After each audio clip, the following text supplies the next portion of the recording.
What is up, Internet?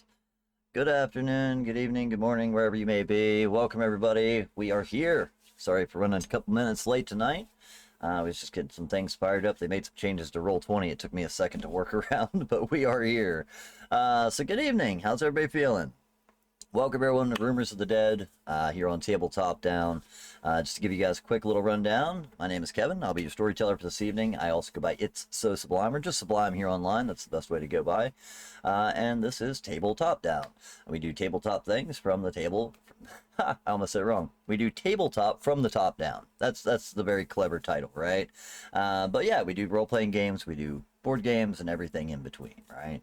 But tonight is Rumors of the Dead. Rumors of the Dead is our interactive Vampire the Masquerade stream where we allow you guys in the audience to add rumors and evidence to these rumors as a fun way of allowing you guys to completely control the narrative.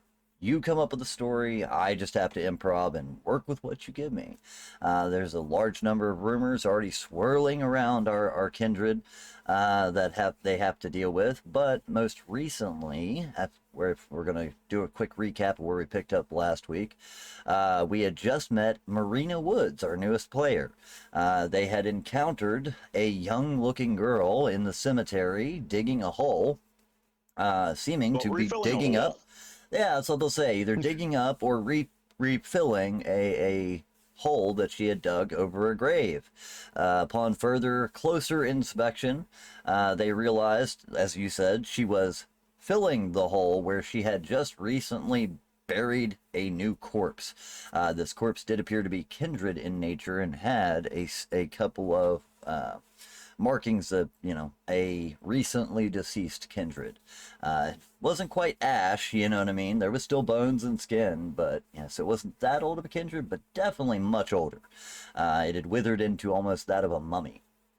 But Marina, hearing the coterie approach and panicking, took off running. They followed pursuit, but quickly to catch up and have a little bit of interaction. After getting to know a little bit about them, and since she was in their domain, they were nice enough to take her in and try to give her a little bit of an intro course, quickly realizing that she does not understand her condition as a new fledgling.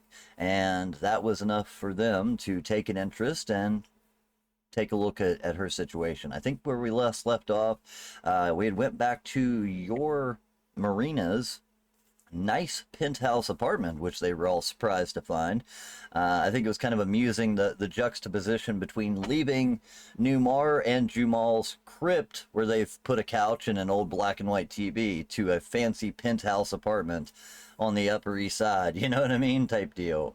So it was a stark difference. But also, while we were at it, Snowcone took a moment to go and visit with Tara, the hippie witch, I guess is the best way to put it, that they'd encountered previously. She seemed to be in grave danger, so he told her to go meet with Marina and the rest of them, and that she could stay there for a short period of time in order to keep an eye on her. So that's where we last left off, as Tara had walked into Marina's apartment acting as if she owned the place, and putting her favorite fertility statue, the big dong one, right on top of the mantle. You know what I mean?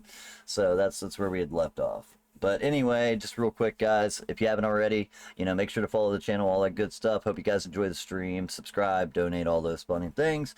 If you do want to get involved with the actual stream, though, head over to ko-fi.com/tabletop down. Head to the shop page, and you'll see evidence or rumors that you can add there. Also, you'll see the goal that we have set. Every $100, a new rumor becomes true.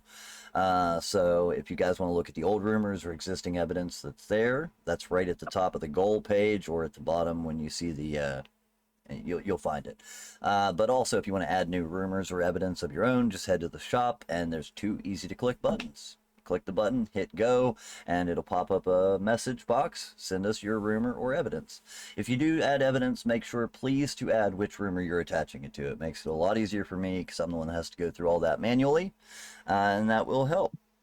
But let's go ahead and jump on into the game. Like I said, we're going to be picking up at Marina's fancy penthouse apartment in the sky. it is actually located just about a half a block to a block away from the Baron's location, the Baron's nightclub where you had met with her previously. So it's not actually in your domain, but is still within your barony's domain.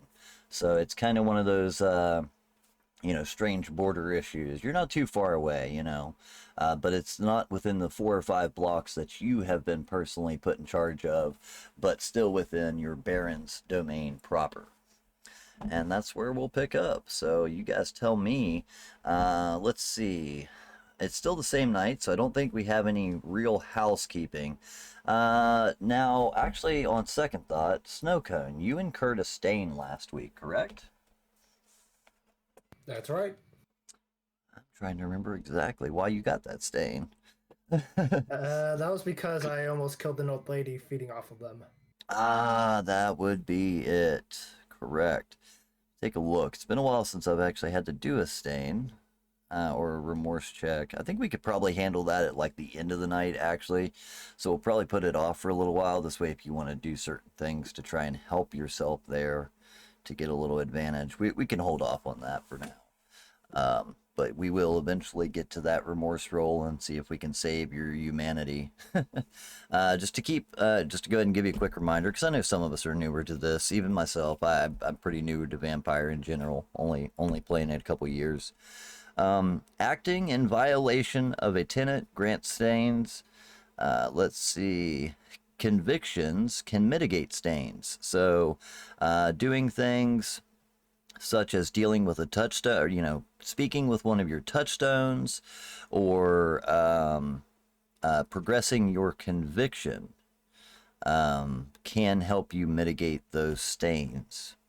So that's something you might want to keep in mind, but eventually we'll have to make a remorse roll. It just makes it a little bit easier to make that roll if you've done any of those things.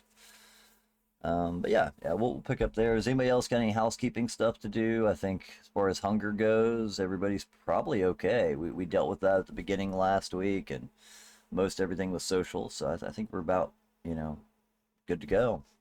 Cool. Yeah. Well, I'll let you guys pick up then. So I would say this is probably about the point in time when both Snowcone and it was Bart. Yeah, Snowcone and Bart had traveled together to collect that debt on behalf of Roku for you. So you guys had just finished that up. Do we want to say that this is about the time you guys are returning to see what's going on at Marina's, so we're all together, or you guys go in different directions? Just we were planning on meeting up here. It just if the other right. two wanted to do anything before we showed up, they're welcome to, and then when convenient we appear. Definitely, yeah. I will say this is right around the time, just moments after Tara had entered the apartment and started making herself at home in your fancy penthouse, Marina, or your predecessor's fancy penthouse, which is now yours by proxy. So that's a good question as to I assume that you guys would probably be getting back right around this time. So if there's any last minute stuff that Newmar, Marina, or Jamal want to do as Tara's walking in and setting herself up, and she's placed crystals, she's hung a couple of dream catchers at this point, she's setting statues on the mantle, she's building her own little personal space right here in the living room, and then eventually just walks over to the couch, flops back, and it's like, hey, so where's the remote? So, as she comes in, Marina sort of looks like, oh, hi, you, oh, those are pretty, nice statue. Interesting. just, touch. Like, what's this thing do? She's like, oh yeah, I picked that up in like Tibet. It was this place that I went to, like it was kind of a spiritual journey that I had to go on. I mean, honestly, I just ended up on a really bad acid trip and followed a guy I know, but like it was a spiritual journey nonetheless. Like we still got there, that's the important part. But yeah, sorry, I don't know you. Tara, it's nice to meet you. Marina, she sort of sticks her hand out like for a handshake. Yeah, just like she'll slap it. You know what I mean? High fives it real quick. Okay, that works. She's like, yeah, so Snowcone told me you guys would be kind of keeping an eye on me, or that I should Oh. come here and hide out or something. I don't know. Hmm. Okay. He wasn't super clear. Hopefully he shows up soon. And that's Yeah, probably about the that'd time be you'd hear nice. the elevator dinging as it's making its way up with Snowcone and Bart in it. Oh, well, I mean, hopefully that's them. I hopefully didn't send anyone that we didn't know. Also very true.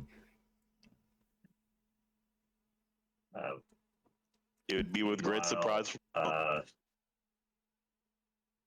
was gonna say, Numar will be trying to get like those bloody sheets from the other room. You just kind of see him like squeezing by. Like he'd have them folded so you don't see him like what it is, but they're definitely like damp. And he's just like throwing it in the kitchen trash or something and like squashing it down. Yeah. So that's it. Nimar, Wait, I don't know as You much. can wash I'm those. not 100.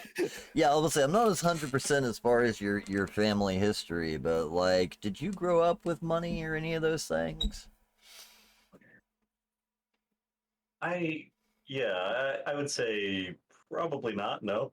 Yeah, so it might be a challenge for you to even find the trash compactor, not just the actual trash can that you're looking for.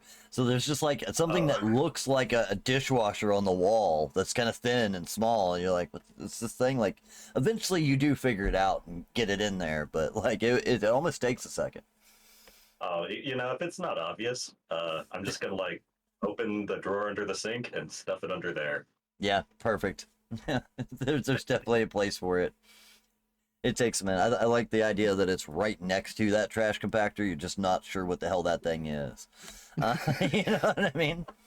But yeah, you shove it in there. It tucks in. It seems that Tara didn't pay much attention. She doesn't pay much attention most of the time. As usual, you can smell patchouli and pot, all over this girl. She seems to have had a rough day. Her eyes are a little bloodshot, glassy, and red.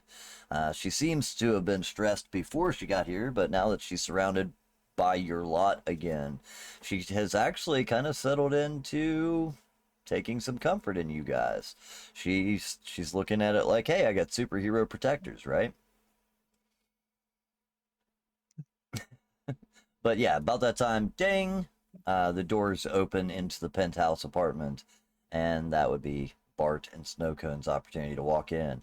Snowcone, you're the first one to see that Tara goes bright-eyed and smiles, hey, as you walk into the apartment, and you immediately see that directly in the small circle where she is sitting, she has already made herself completely comfortable.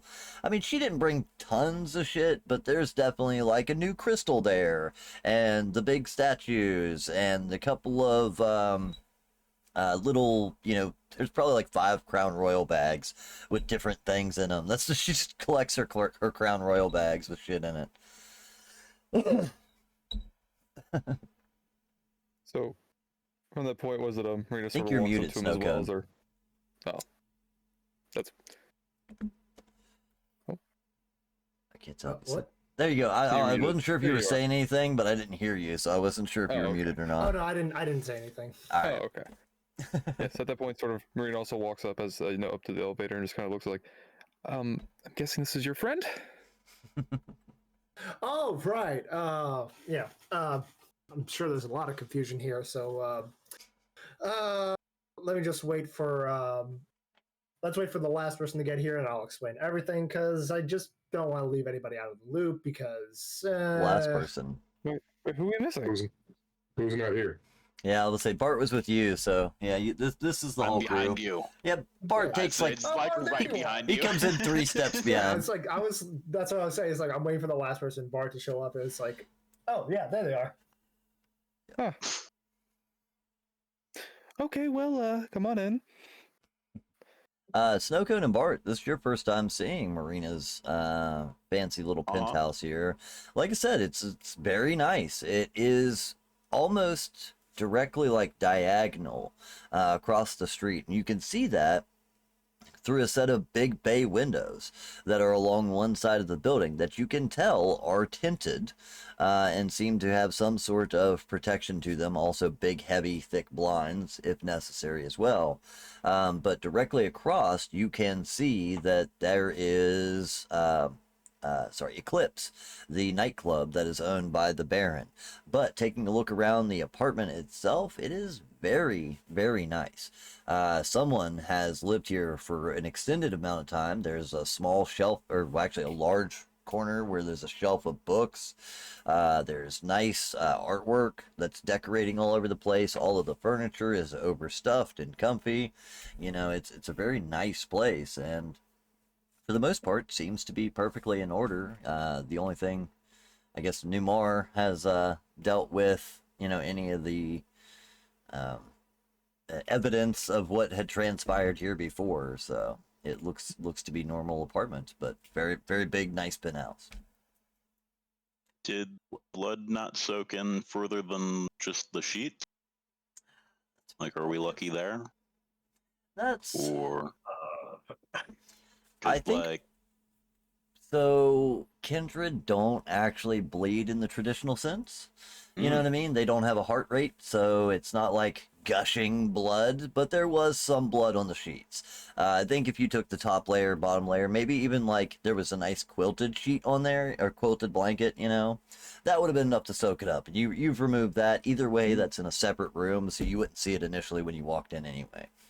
You can tell that there is like a small hall area that leads down to bedrooms, you know, probably your bathrooms and things like that. But the area that you walk into is a large sitting area. That's a couple of steps down when you first walk in, and then up and to the right is like a nice kitchen area. You know, get the big island, all the fancy, you know, stainless steel refrigerators and stoves and all that. It's definitely very postmodern. It's a mix of like modern and eclectic all at once. You know what I mean? There's a lot of modern appliances, and the apartment itself is modern, but with inside of it, there's, you know, a lot of pictures that look to be old. Some of them may actually be originals. You know what I mean? Things that look to be 100 years old and probably are.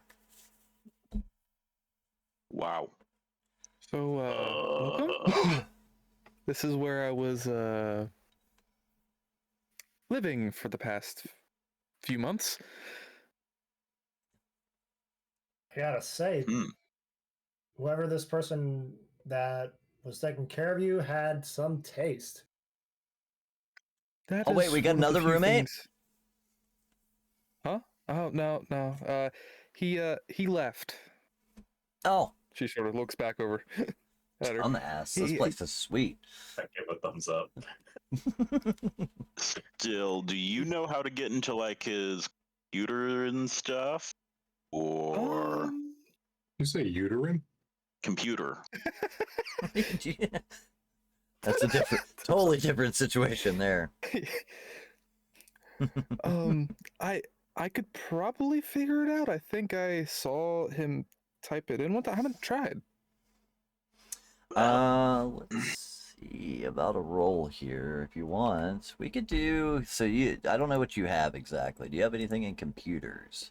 I have Well, I have Wits technology up to a 6, and I think we also have Numar here, who he's pretty skilled. So, like, I think collectively we can get something working. You guys my definitely. Wits is 3, my technology is 2. Yeah, let's say you definitely have some skills, and then also I was thinking about Marina in general. So you've got technology. Technology that's 2, Wits 3. yeah.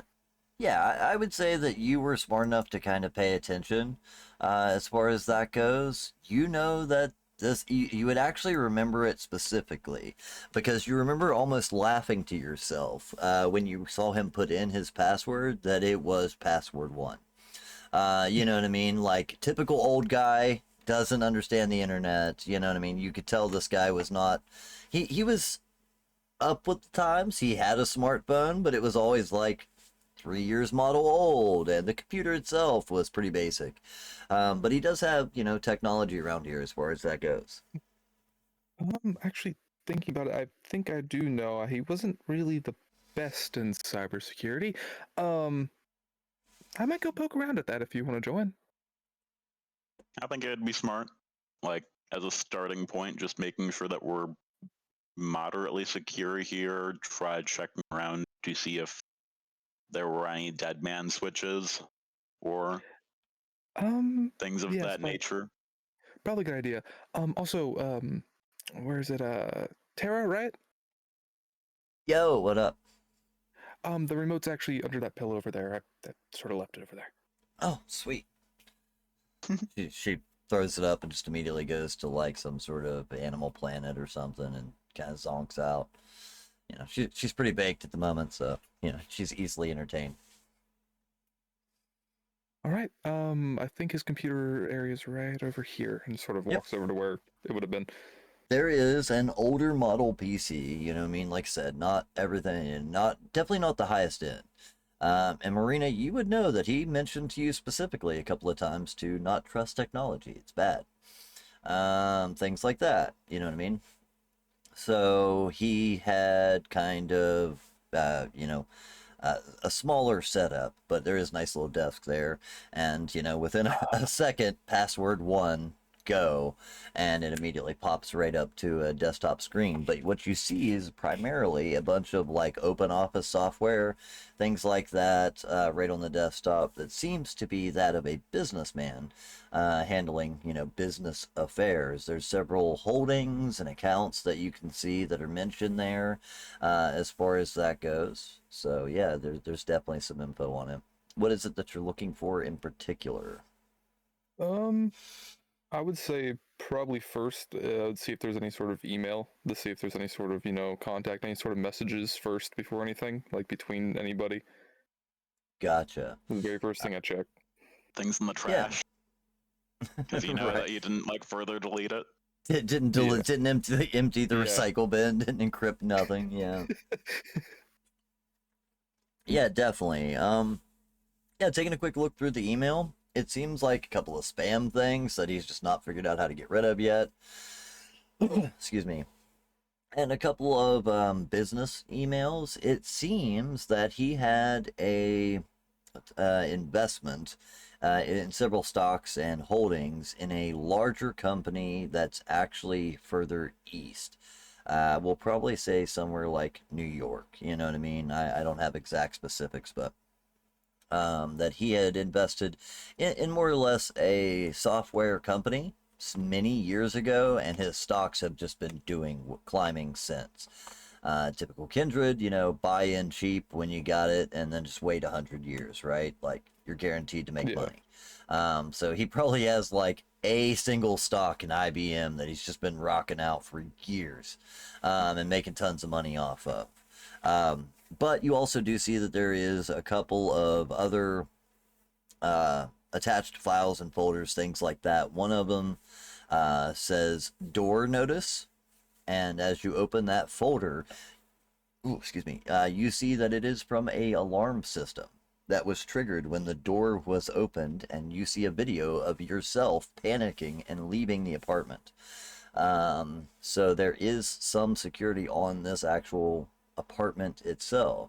Taking a deeper dive into it, you see that there are cameras that have been placed around the apartment that maybe you hadn't even taken the time to notice. Maybe you had, just never thought much of.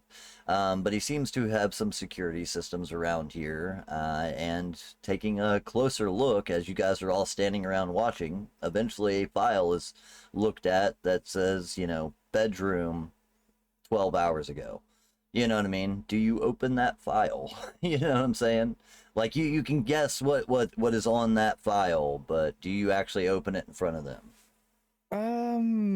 Let's just we can probably guess what's on this one. My I just wanna see is this I wanna see if we can find if this is actually sent anywhere, if it's just stored here.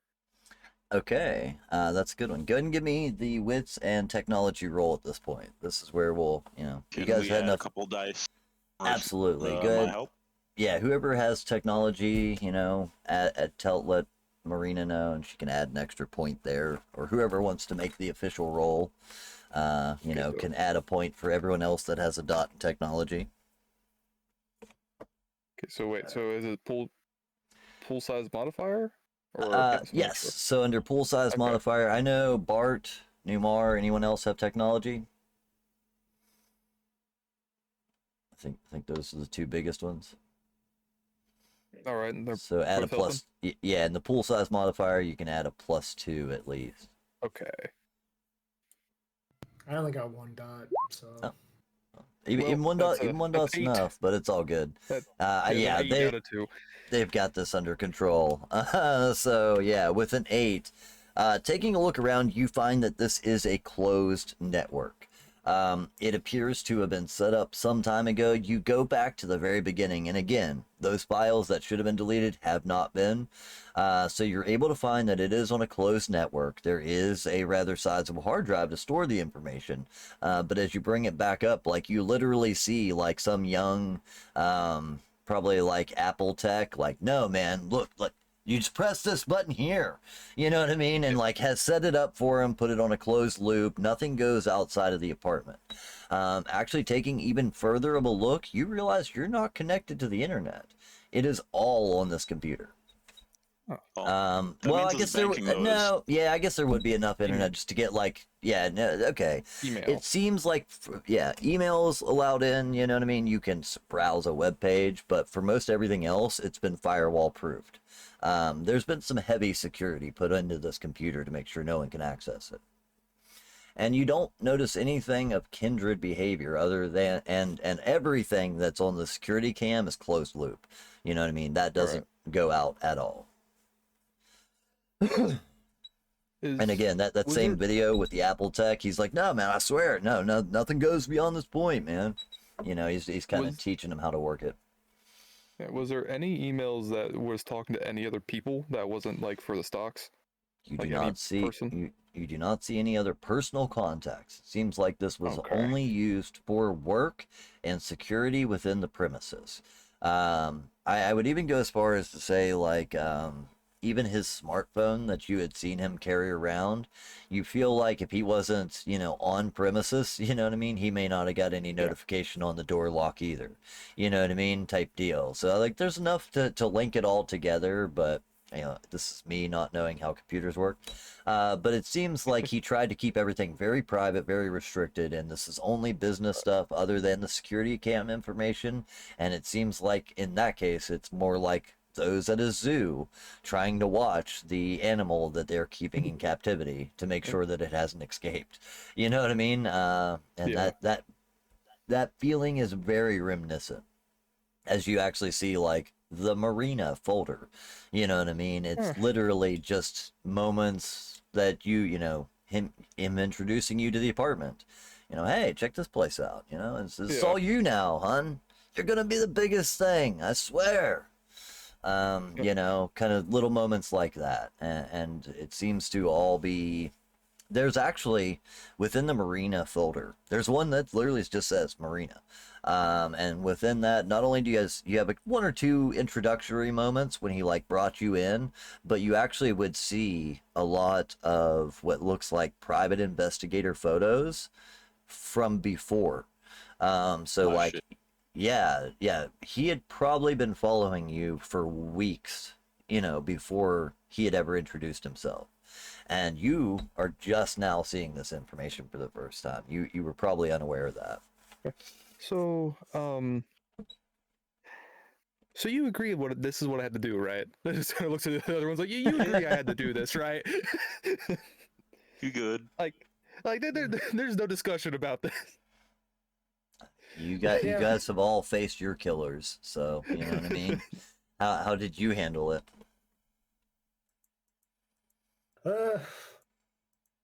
We all together? Is just the 2 of them? What's This going is on? all this is all of you. Yeah, you're all there. Yeah. Well, You know, it's up to you if you're wandering around the apartment or standing over their shoulder. That's up to you. But you're all right there in the apartment. For the most part, the Newmar, yours desk. was like. Sorry. I was just gonna say, desk and office is right there in the corner of the main living space. So it's up to you. You would overhear it at least. Go ahead. Sorry. Newmar, was yours like consensual? Yeah, it was me. Yeah, but it's like that's a real uncommon thing as far as I know. It's this entire society's a little fucked because about half of them are actually like yours, Marina. Mine was even like that, I think, a little bit, but like It feels extra icky looking at the thing on the computer here. It's hard to see it from this perspective for sure. You know, for a lot of you that have had to go through it but didn't realize, you know, the intent. So I'm guessing his phone would still be around, right? Oh yeah, yeah, sitting on the nightstand. I would. Yeah. If I could, I was thinking if I could look through that to see if there's any messages that would go out to any other people as well, just like anyone that he would have contact with. Okay. Taking a quick look through his phone, literally like, oh god, the password on the passcode on the phone, just 1234. Like old guy, just no clue how to use tech. You had seen him swipe and he just left. You know what I mean? There's probably not even a lock on it. But yeah, taking a quick look through the phone, you see a couple of business phone numbers. Again, you know what I mean? Mostly just like accountants and things like that. It is starkly obvious that there is no personal information in this phone. It almost seems intentionally so. The one thing that you would find, though, that does show some source of like personal behavior would be that of a few more pictures where you see yourself from across the room at like as you're serving at, you know, some menial job. Yeah. You know what I mean? Maybe doing some serving work. You know, you guys are in LA. You know, you took whatever job you could get when you showed up. You know, do some catering or serving or something. You know, and you can see pictures of yourself, you know, still in that outfit from across the room, seeming to be busy and not paying attention to whoever's taking this photo of you. Or these stalker kind of photos. But those are the only personal effects on the phone, which would stand out. Yeah, there's not a family number, there's not a friend's phone number, there's only business contacts on computer and phone. All right. Tell you what, all of you guys give me history checks. I know it's not history in this game. What are we talking about? So let me open this here real quick. This would probably be, you know what, you can use wits and awareness for this, or wits investigation, intelligence investigation, whatever you prefer. I'm not too particular. You can actually even do like wits insight or intelligence insight on this one. I'm all right with that. Try and read through the lines of what you're looking at. Oh, it's a 6. 6. Holy Nice. shit, man, you were on top of it. Look at you go. All right, so we've got a 6, a 3, and a 3. Clark with the 1. Not Had a messy not as critical. much of an investigator. was a That messy is critical a that you had. messy crit. Yeah. Yeah. No. No, Well, in this no, case, no, it no, no, has to be a no. messy Yeah. critical. No. Yeah, I Never will mind. say. Okay. Yeah, it would have to have one at top too. I just realized that too. I was thinking bestial failure there for a second, but no, it's a 10, not a 1. And 3. Okay, so those of you guys with 3s, The messy critical being the one for Jackal's role specifically. Yeah. I caught that. Is that the 6 caught a messy crit? Yeah. I thought you were talking about Clark's there for a second. Again, that's a hard one when you guys are just like thinking of things. Well, really, I would she's in front of the computer looking at basically her abuser stalking her. exactly. It makes So, sense. take that with what you will. Yeah. Yeah. Yeah. Exactly. That's what I'm thinking too. Is that's probably going to lead. So, do you know what your? Let's see. Give me a second here. I have to look this up. I don't think anyone knows your clan yet, so I'm gonna look this up for you. All right. Give me a second there.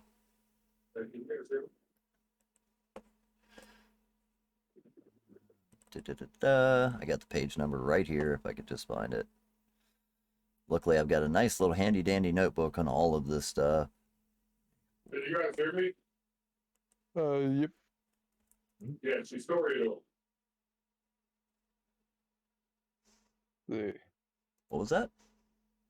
She's story. I Still can't He's really... shouting out his guess, which I guess our viewers do not Oh. know, but we have already said behind the scenes Oh, like it's confirmation Toreador. for it. Gotcha. I get what you're saying here. I got this right here.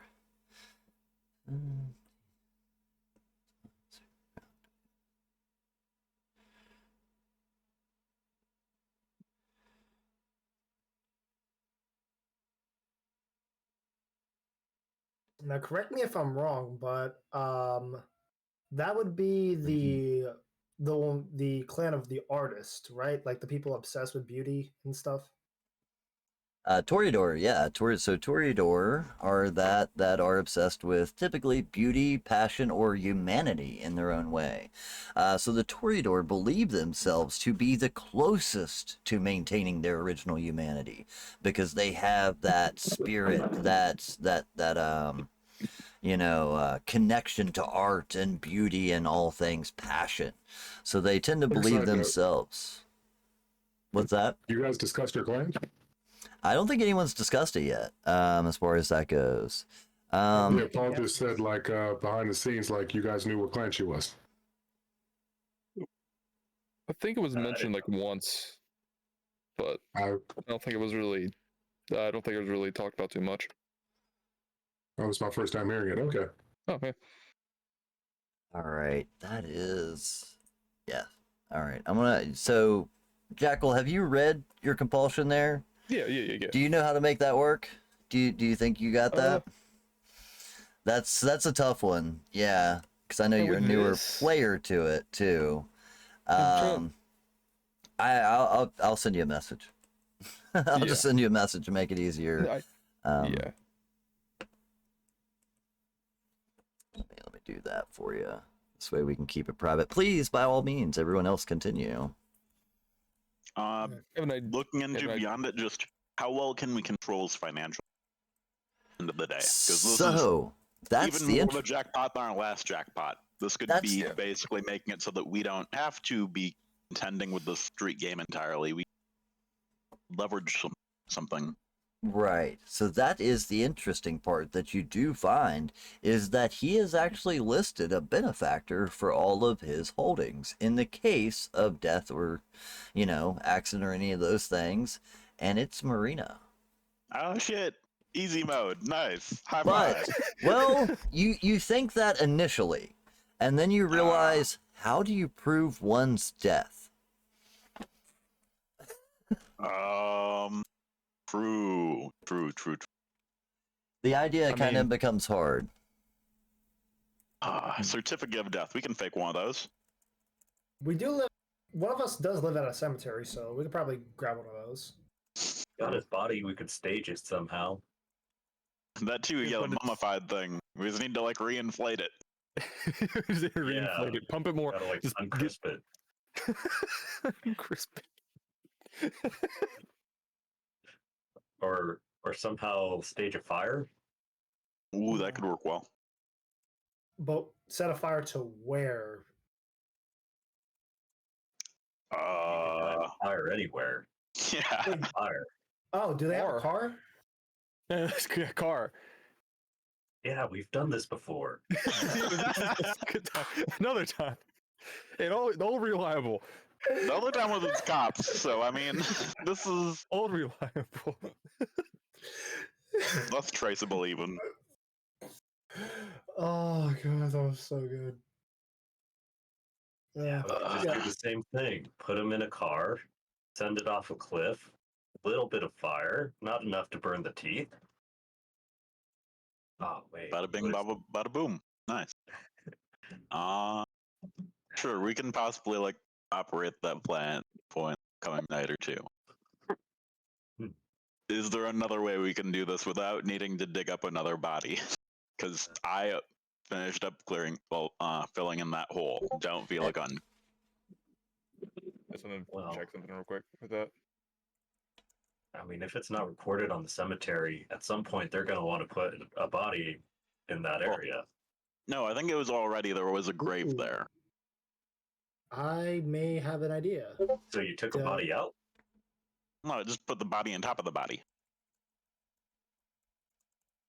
Doubled Right. up. Okay. Like, as long as they don't dig up Does that this mean body intentionally, we're fine. And even if they do, I don't think we need to care. Like, if That's it's like interesting. 5 years down the road, that's a 5 years down the road me problem, which That is hilarious, Jackal, because I have Yeah. totally forgot that we changed that last second, and I was looking Yeah. at the wrong information. Yeah, no, That and I makes was like, wait, things a no, lot simpler. Okay. Yeah. In that case, that's a lot easier. My bad, dude. Yeah, that Um, would have been a lot interesting. Yeah, so in that case, yeah, things make more sense. Right. Yeah, that would have been that's what I was still thinking. Yeah. Never mind, guys. Please. So, just while we're discussing it, though, taking a look while you're discussing holdings, he has left everything to her, but it goes through a man by the name of Stephen Sutton, who is in charge of his personal accounts and things like that. Clark, you are muted. Or maybe I'm just not hearing for some reason. I'm not hearing him. Yeah, I don't see that he's muted, but I'm not hearing him. But yeah, Steve Sutton, he's a lawyer. It's very small end, you know what I mean? Seems to handle big accounts, but, actually locally based here in Los Angeles. And he was the one put in charge over all funds and payable things as far as that goes. But as far as like credit cards, until, anything is brought to his attention, you feel like the credit cards would probably still work. You see a list of all the accounts and holdings. He owns like 4 or 5 other nice penthouses across the United States. Penthouses or small family estates, things like that. He also has probably 4 or 5 cars downstairs that you didn't know he had because you've not been outside, as far as that goes. So yeah, there's that. As they're sort of like that, she just sort of looks her head up over where Tara's at, and kind of looks at one of the crystals she placed there, and sort of just walks over to the crystal, just straight staring at it. Just staring at it. Okay. Yeah. Just sort of walks over to it and just starts to look at it. Yeah, I'm gonna say you beat me to it, but yeah, that works. Yeah. Cool. Yep. I was gonna say that's super funny though. I kept thinking, I forgot we changed your clan at the last second. Yeah. Yep. All right. So you guys, you see that he has now she now has access to quite a bit of things. They'll access to a decent amount of money. Places to go if you ever wanted to travel to Hawaii. They have a small condo there. You know what I mean? But how do you get to the sunny? How do you get there, right? But yeah, there's a large number of personal accounts, things like that, and it seems like you have you know how many dots you have as far as your resources goes, things like that. So you have access to money, but it is all kind of up in the air at the moment because it's still tied to him. The lack of personal contacts probably makes it a little interesting. Sorry, you guys had made that roll earlier, and I got distracted by the messy critical, which you're dealing with now. Yeah. But as far as that goes, what each of you would have realized is it seems almost very reminiscent of something that some of you have heard before, at very least. I know that Clark and Clark, you would have definitely had heard about this because you were groomed to be Camarilla, that they don't trust technology, things like that. There's no kindred information here. So even though that, Camarilla doesn't seem to be prevalent in your domain, you do know that you've heard of stragglers that still remain from that thing that happened a year or so ago, and this may have been one of them. This person also seemed to follow those same traditions when it comes to, at least avoiding technology. I guess it's not a tradition, that's just a kind of loose rule, but whatever. They had enough to deal with their personal business, but there's no kindred information being passed back and forth along it. She did make mention of the tradition being taught of them, so exactly. And with the messy critical, that's what I was going to say. It might kind of infuriate you and upset you that you can't remember as much of what you were supposed to be told, but you definitely remember them telling you, I'm not supposed to be doing this. You know what I mean? Even the television repairman was always looked at suspiciously whenever he had to come.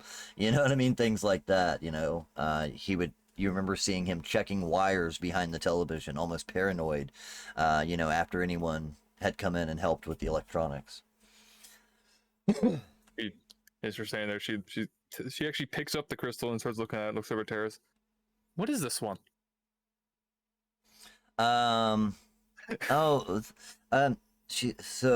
that one I picked up while I was in Budapest. It's supposed to, open your third eye chakra. And she stops and she stops for a minute and then looks at she looks at Snowcone, you know what I mean? And she's like, but I think it's probably just silly. It puts her head down almost at oh shit, what have I said? But maybe I don't but yeah, that's it. Yeah, she just takes the crystal. She just holds crystal, goes over by Tara and starts looking over, starts just talking to her about it, just sitting there full on conversation while they're doing everything over there. Full geek out about it. Yeah. And she will too. She's once she gets into it, she starts telling you about the trip that she followed down with a couple of guys and girls that she had met. They just jumped in a bus one day and they all rode down. They rode as far as they could, caught a plane, whatever, that they had spent 2 months down there. They met some dude that had put them up in a place, and they spent the whole time partying. You know what I mean? She went on a spiritual trip and just spent the whole time doing drugs and getting high, as your typical spiritual guru tends to do, right? But she actually would probably at that point flop open or pull out her phone. Flop open. No. She pulls out her smartphone and begins showing you her TikToks from the trip. And there's her and several other girls sitting on a beach. You know what I mean? Just kind of, beach bumming it up. And you actually see the thing where she's doing a quick TikTok on how to focus your energy into this crystal and stuff. So she's geeking out about her thing. She's actually pretty excited about it. But yeah, you realize definitely still immortal, this person. And they also are apparently a TikToker. And you look at the numbers, there's some decent numbers. She's got a crowd, Yeah. She noticed it, but doesn't really pay too much attention to it because she just mainly focused on this thing, just trying to steer the conversation back to the crystal itself half the time. Yeah, absolutely. That makes sense. Let's see. The rest of you guys, what are you doing at this point? Is there anybody else that's looking around, observing the apartment, etc.? Or like I said, it's definitely kind of catching that there's this giant bay window that you kind of get a look over the whole portion of the city. You're looking down below and seeing more or less Izzy's domain. Isabel Noir, your Baron's domain is kind of all sprawled out right here in front of you, and it almost seems kind of ironic that this close to her main base just happened to be a straggler from the last war, essentially, that was, just lording over top from even above her station, it seems. So it's kind of a strange position to look at. It's hilarious, man. If you could send me your thing, Jackal, I can't find it. I have no idea where I'm still looking for it. I cannot find it in this book. I have a thing that tells me where it's at, but it's not here. You know what I mean? Yeah, I got it. Where you at? Yeah, it's this core rulebook, yeah. Thank you. Appreciate it, man. I could not find it to save my life. Let's see. Jamal, what are you up to?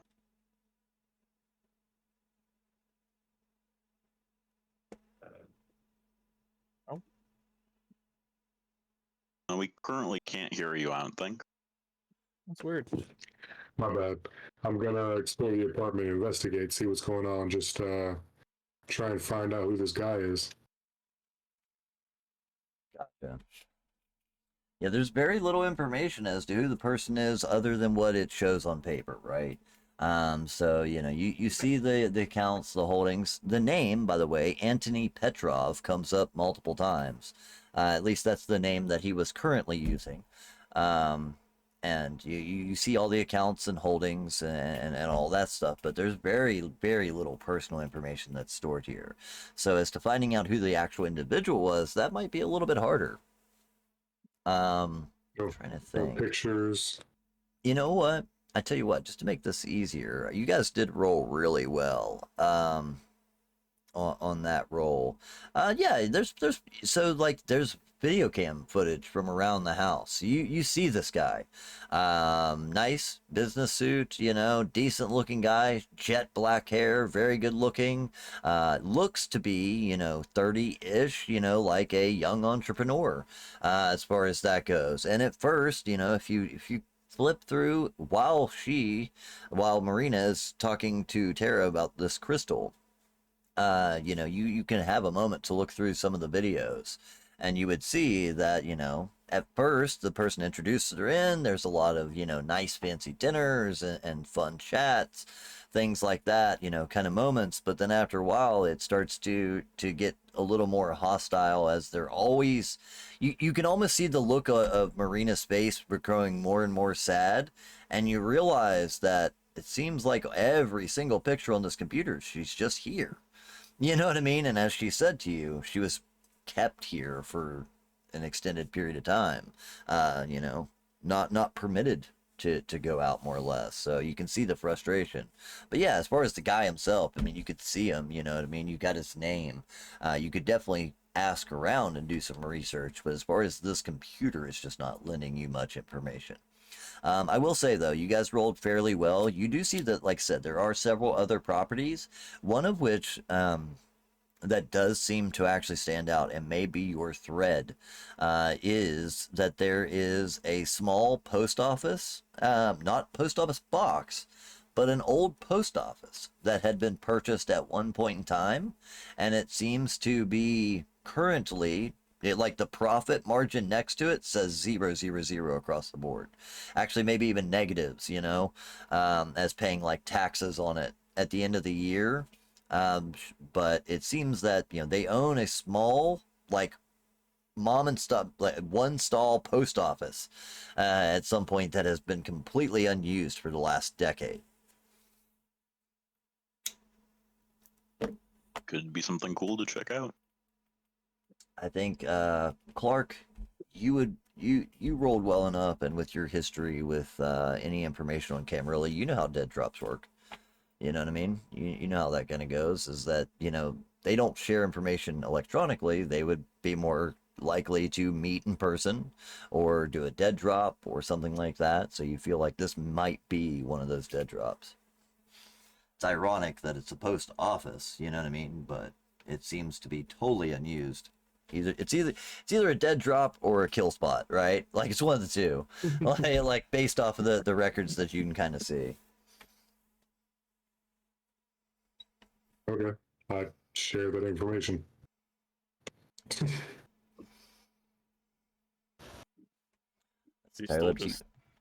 She's still just completely focused at this point. Yeah, and the worst part, I will say the worst part is Tara is completely willing to go with you.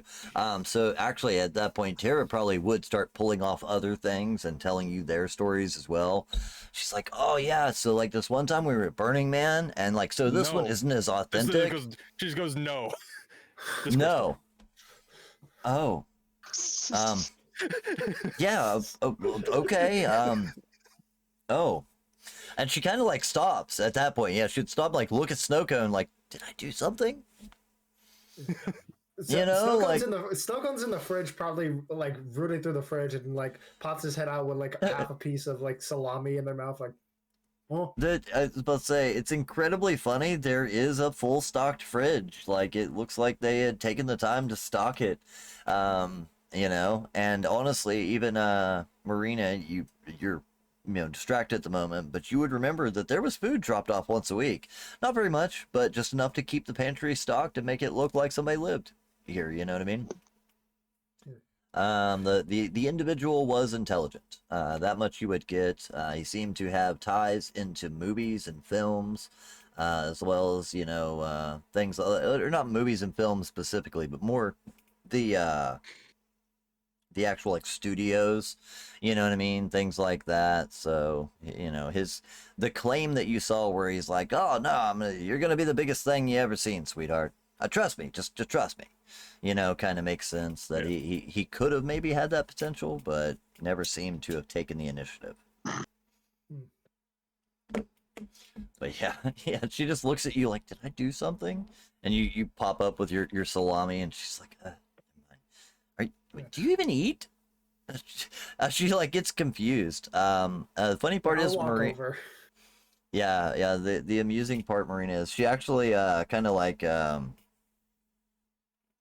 just hands it to you. She's like, "Honestly, I guess since you're letting me stay here, if you wanted, you could keep that one. I mean, it's not super sentimental."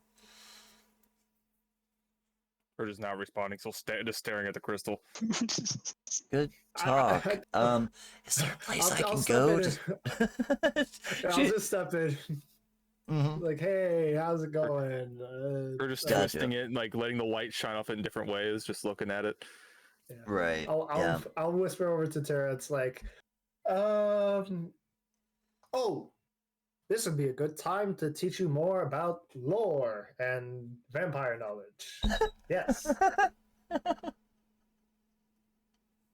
Okay. Oh, dude, wow, like, that's awesome. I'm so glad that you're teaching me all this stuff. Like, I can't wait to learn everything. Of course. Of course, if you're going to be a part of Vampire Society and you're going to be hanging out with fellow kindred as us, then it's best you know than not to know, because best to know what you're getting shot with than not knowing at all, Wait, I'm gonna get shot? No. That was a bad hyperbole. Wait, I'm dead? Wait, I thought you said she was. No, I was using a metaphor. I was trying to. Oh my god, goodness. I knew it. That guy that was following me. He's gonna shoot me. Jesus God, how do you... You saw it with your third eye, didn't you? 100% gonna get shot. Well, not right now. She's not going to get shot. When? When am I gonna get shot? Oh god. He's most likely on a Tuesday. Oh, Jesus Christ. Oh my god. Oh, I do yoga on Tuesdays. She starts rummaging through one of the Crown Royal bags and immediately pulls out a joint and just starts like shakingly lighting it. Friday or Saturday would be the one. Oh god. I knew it. I knew it. I knew it. You've got to do something, guys. Like, this guy's gonna kill me. I could feel his eyes watching me. So about this crystal. She's like, who cares about the crystal? And she slaps it out of your hand, and it goes skittering across the floor, and it actually rolls under the fridge. And as soon as it goes under the fridge, there's kind of that snap, and you're like, wait, what the fuck just happened in the last 10 minutes? Yeah, it just kind of she just takes her head like, huh? Oh, how I? Was that? I'm sorry. God, oh God, don't eat me. No, please don't eat me. No. Oh God, don't shoot me. You're okay. You're okay. She just kind of like If everyone could take a breath for 5 seconds, I would allow myself to teach about what is going on here. So, Tara, what you have witnessed is called a compulsion. Us kindred have different kinds of compulsion. It can manifest itself in. Yes, it's a bit complicated, so I'll explain. So, compulsions can be something that a vampire clan is drawn to, or something they need to fulfill. Think of it as a priority on your to-do list. It's something that must be fulfilled no matter what. I can give an example of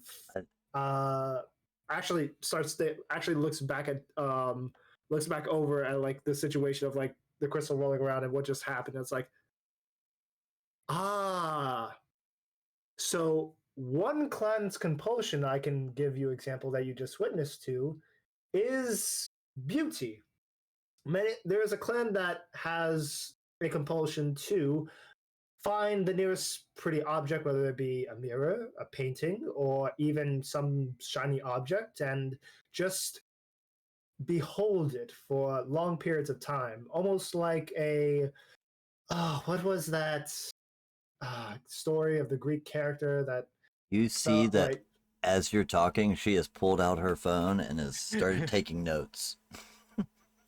yeah. And you, as the oldest I should at person, you'd least be stop semi-familiar with it. You'd be familiar with the idea of compulsions. It's funny you hit the nail on the head with the word, you know what I mean? But yeah, you would be aware of these things, you know what I mean? You've seen a few of them in your day, you know what I mean? Being the older one of the group, so it's kind of funny that you're teaching her almost as if a new kindred, you know what I mean? Yeah. And she just starts It's taking no notes. She's like, "This is amazing." What? That's a weird thing that you'd explain to the person who you shouldn't explain it to, and not the kindred who needs to understand. Yeah, I'm going to be approaching Tara on the phone. I'm going to be saying, "Hey, no note takey, delete whatever you're doing right now, please." Oh, sorry. Oh, okay. Yeah, it's okay. Steel Vault. I'll just remember it. I'm sure. You do see her. She actually backspaces it all out, but yeah, she swears that she will remember it while she continues smoking the joint that she's lit. You know what I mean? So there's 50-50 chance. You know. Just Really looking forward to next Tuesday. God, Marina I'm sort of not leaving the realizes house. If I just don't leave the house, they can't kill me. Oh wait, I need that crystal. And she actually goes and like starts scurrying under. She said, "If I could open my third eye, I could see the future too." And she's just like under the fridge trying to get the crystal out. She's like pulling like a ladle off the fucking wall, trying to scoop it out from under the fridge. So I believe this is best time to explain who Tara is in our group. Yeah. Yeah, she's distracted. I'd like that explanation. I would like that explanation. Yeah. So Tara is our resident magic user. Well, magic user in training, to be more Magic? bluntly. Yeah. Yeah. That's another lesson I'm going to have to teach. That's a long story, but I'll try to keep it to an abridged version. Just hand me a pile of notes sometime this week. Right. Yeah. Largely can't do that. You're not supposed to leave like much physical evidence. Well, we could burn it. It's gonna There's be a thing called starting fires erasers. soon, I Write in think. pencil. We have pencils. You can erase what you write. Think of us more as the 1600s. We Or like deal maybe more in the whiteboard. spoken word. Whiteboard's a good one. We can get a whiteboard set up. Yeah, we get a whiteboard. Actually, my side did teach me a recipe for invisible ink, but That's too complicated. We have so many other things. You could just write it on, like you could write it in the notes section and then just delete it. We have so many different, better ways. True. Be nice to Tara.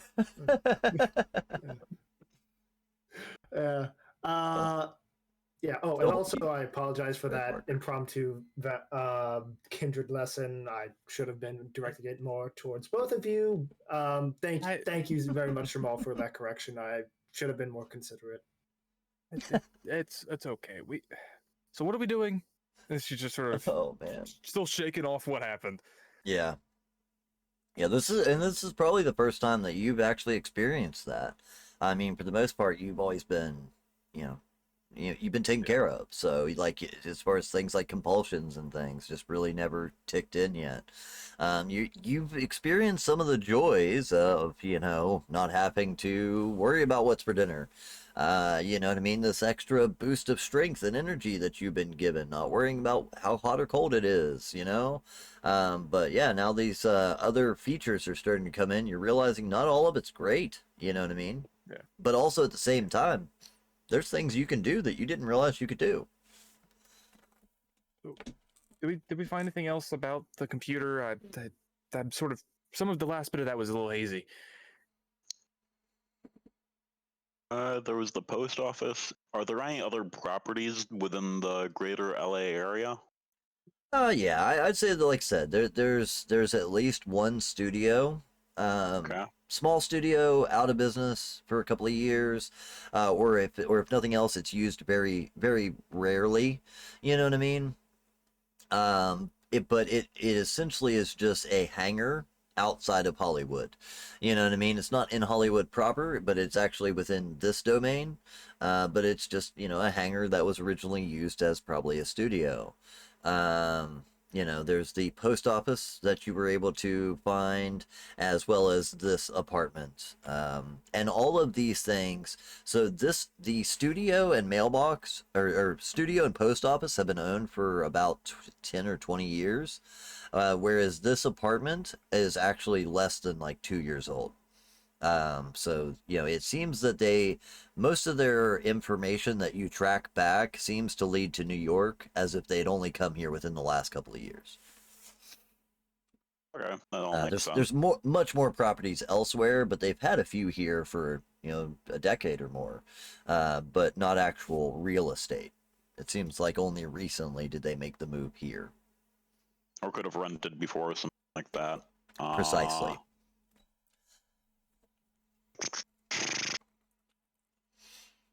Well, I still have a business of going to a club tonight, so any who want to join me are welcome.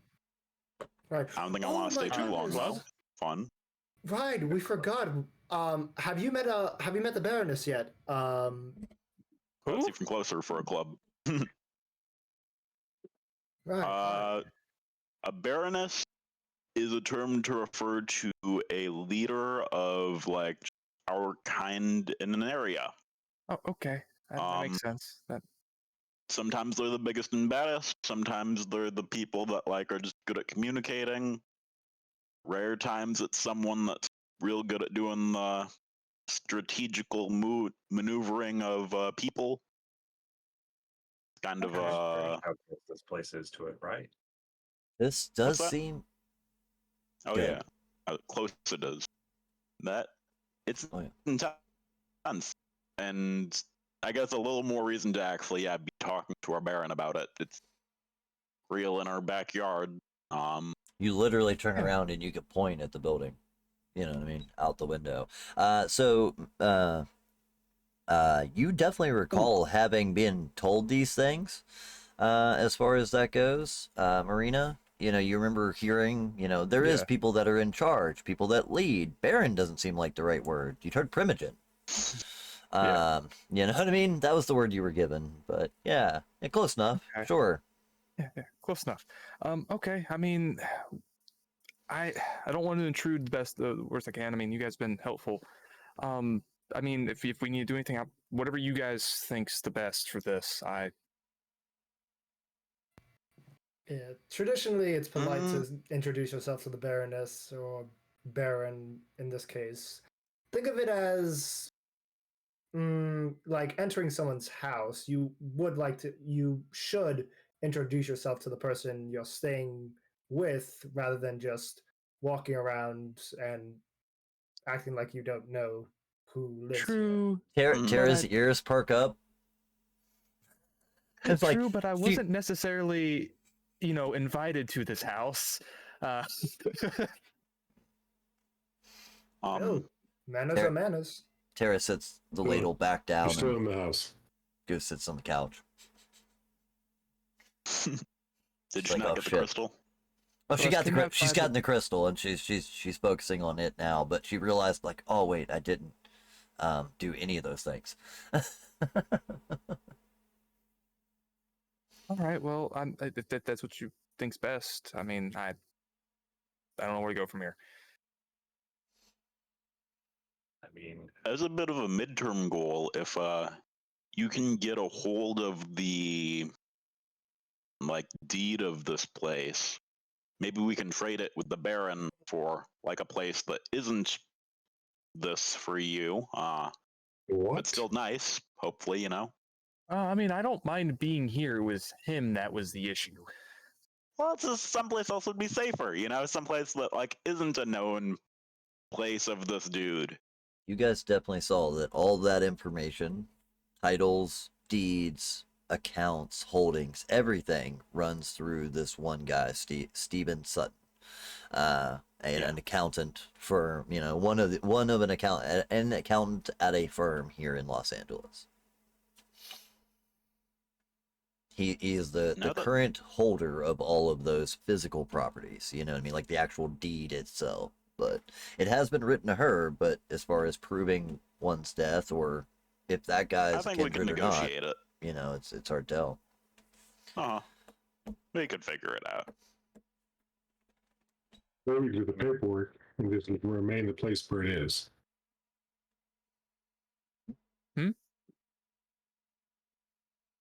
We can do the paperwork and sort it out and leave it where it is. Yeah. Why are you trying to hand this over to Izzy? Because it's her backyard, and I think that would be more appreciable to her than to us at this current time. You're supposed to be the anarchs. It seems like an extra step. Yeah, if we can just like force the issue of getting the thing transferred over to her, that would be cool. But like, I mean, was there anything about how was there anything go, or how could we? I didn't. I sort of was hazed out after it got to the business parts. I don't remember what happened. I can help with that. Okay, was there? What did I miss? Did No, anyone we were go fucking through around the on the computer. remainder? Did anyone go through the remainder of the files on the computer?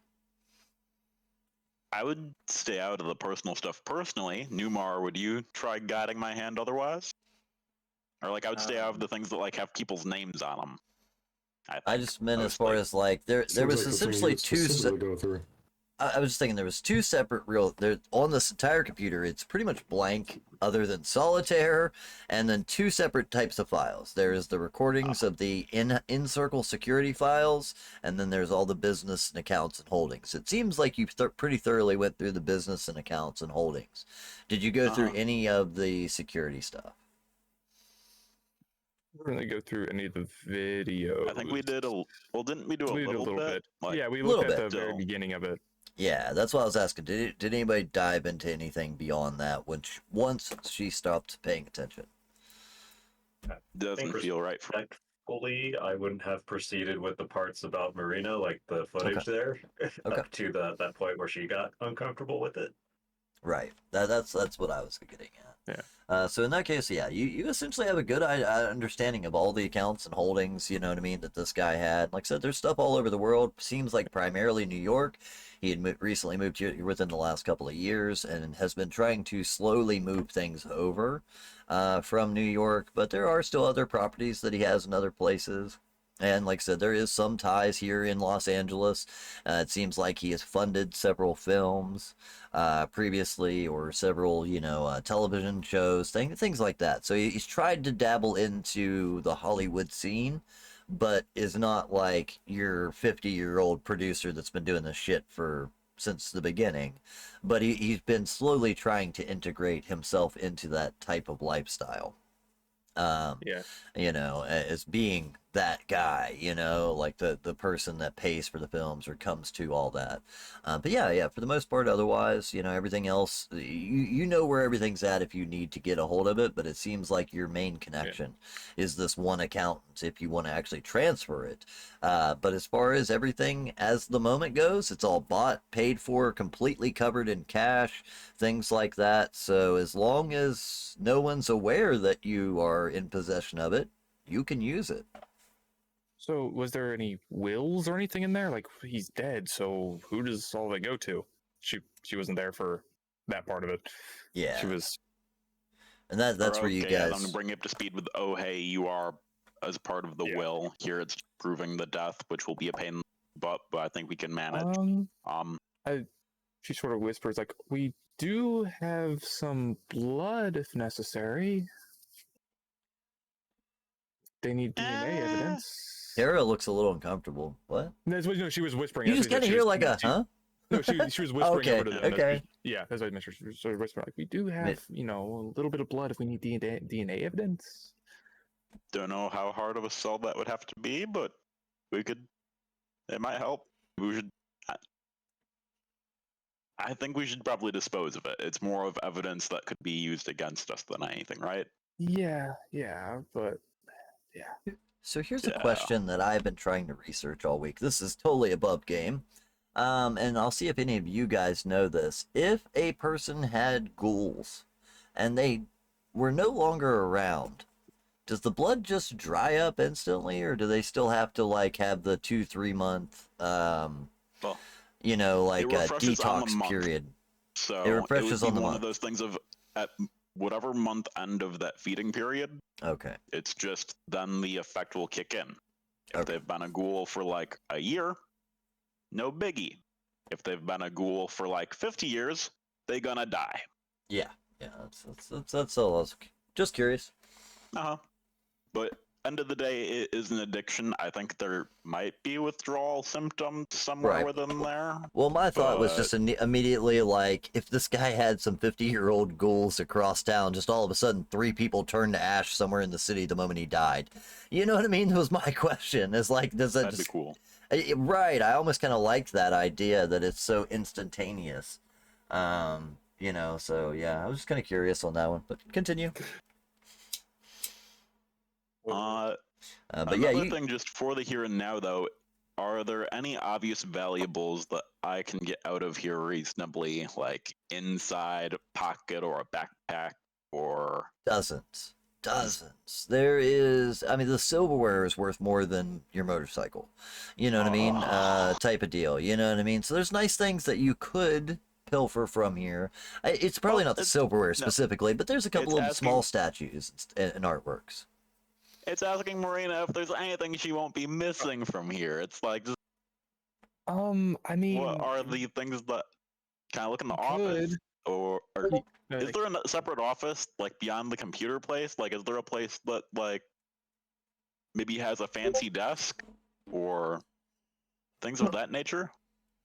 So like, go ahead, Jackal, you had your hand up. I would say like you could, or I mean, he did have a lot of cash and other things with him that we can use if needed. I mean, if they'd probably be selling this stuff, probably one of the last things on the scale.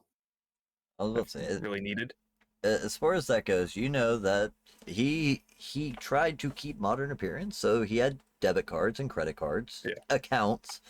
You know what I mean? When you initially left, you probably swiped a wallet which had lots of cards. You know what I mean? Things like that. But there was probably also like $3,000 cash. You know what I mean? Just sitting in there. But looking around like office, desk, etc., there's a couple of nice like little. I mean, the stationery alone's pretty expensive, but I guess what I'm trying to think of is like there'd probably be a couple of like knickknacks that look old. You know what I mean? So like if you're just trying to slip something in your pocket unnoticed, you could probably get away with that. But otherwise, it seems like the biggest bulk of value would be like the big picture on the wall that seems like an original art piece from 80 years ago. You know what I mean? So like a lot of the stuff would take work to sell, or you would need a collector, etc. But you were specifically no, Bart wasn't in the bedroom, but there's also like a couple of nice watches. So as far as stuff like that, that's easily hawkable. You know what I mean? Nice watches, jewelry, and suits. It did seem like he tried to dress rather well. So I think he'd be more asking for permission from this potential new friend than right. pocketing needlessly. I mean, How about you give her a moment to get acclimated? She just got started. Let's not pawn her new home quite yet. before we start, selling things off, let's just see if we get this transferred. If we can't get this transferred, then we can pillage the shit out of this place and take every little, we could take this place up off, from frame to nails and leave this thing empty. How about this? Once we figure everything out, we can't get it transferred. Once we figure out who you are, I'll sort that out myself. All right. So, what's the plan? Are we going to this barracks? We going to that club you were talking about? Whoever that accountant was. We may have flip-flopped a bit, so how's the team feel about you going to meet the Baroness now? It's convenient for distance, so like maybe there, then off to the accountant being priorities. 2 more. I mean, what's the opinion on whether or not we should, stop Tara from getting killed? What? I would prefer that you would not let me get killed. Well, I mean, it's going to be hard for anyone to get up here. They have to be led They're in from the coming front. here? And no.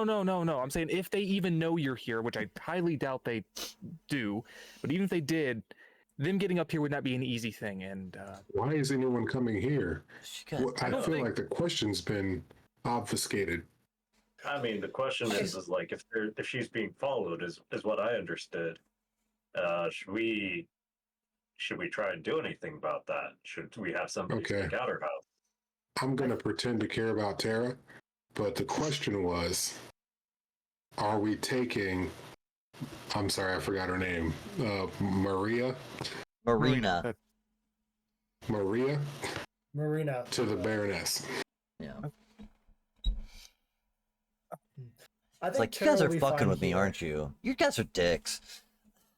And she just Tara goes will be- back to the kitchen, starts rummaging around to find a sandwich. Let's forget about Tara for a moment. We could discuss her later. Sorry, Tara. She sort of looks over like, okay, so It's fine. I'll just die here, whatever. As long as you there's won't die. food. It's safe here. And she just goes through starts rummaging through the food. She's got the munchies by this point. She's just like building a Until sandwich. Tuesday.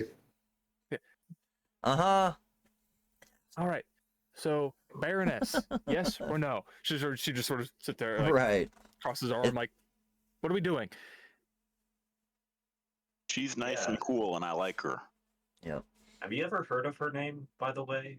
From No, I don't think so. Not that he might have mentioned it, but half the time I was thinking he was going to kill me in my sleep, so probably not. Now that I remember, at the As very far as least. as far as the name Tara, you remember him ever saying it? Yeah. then, You mean Izzy? Oh, Izzy. I thought you were talking about Tara specifically.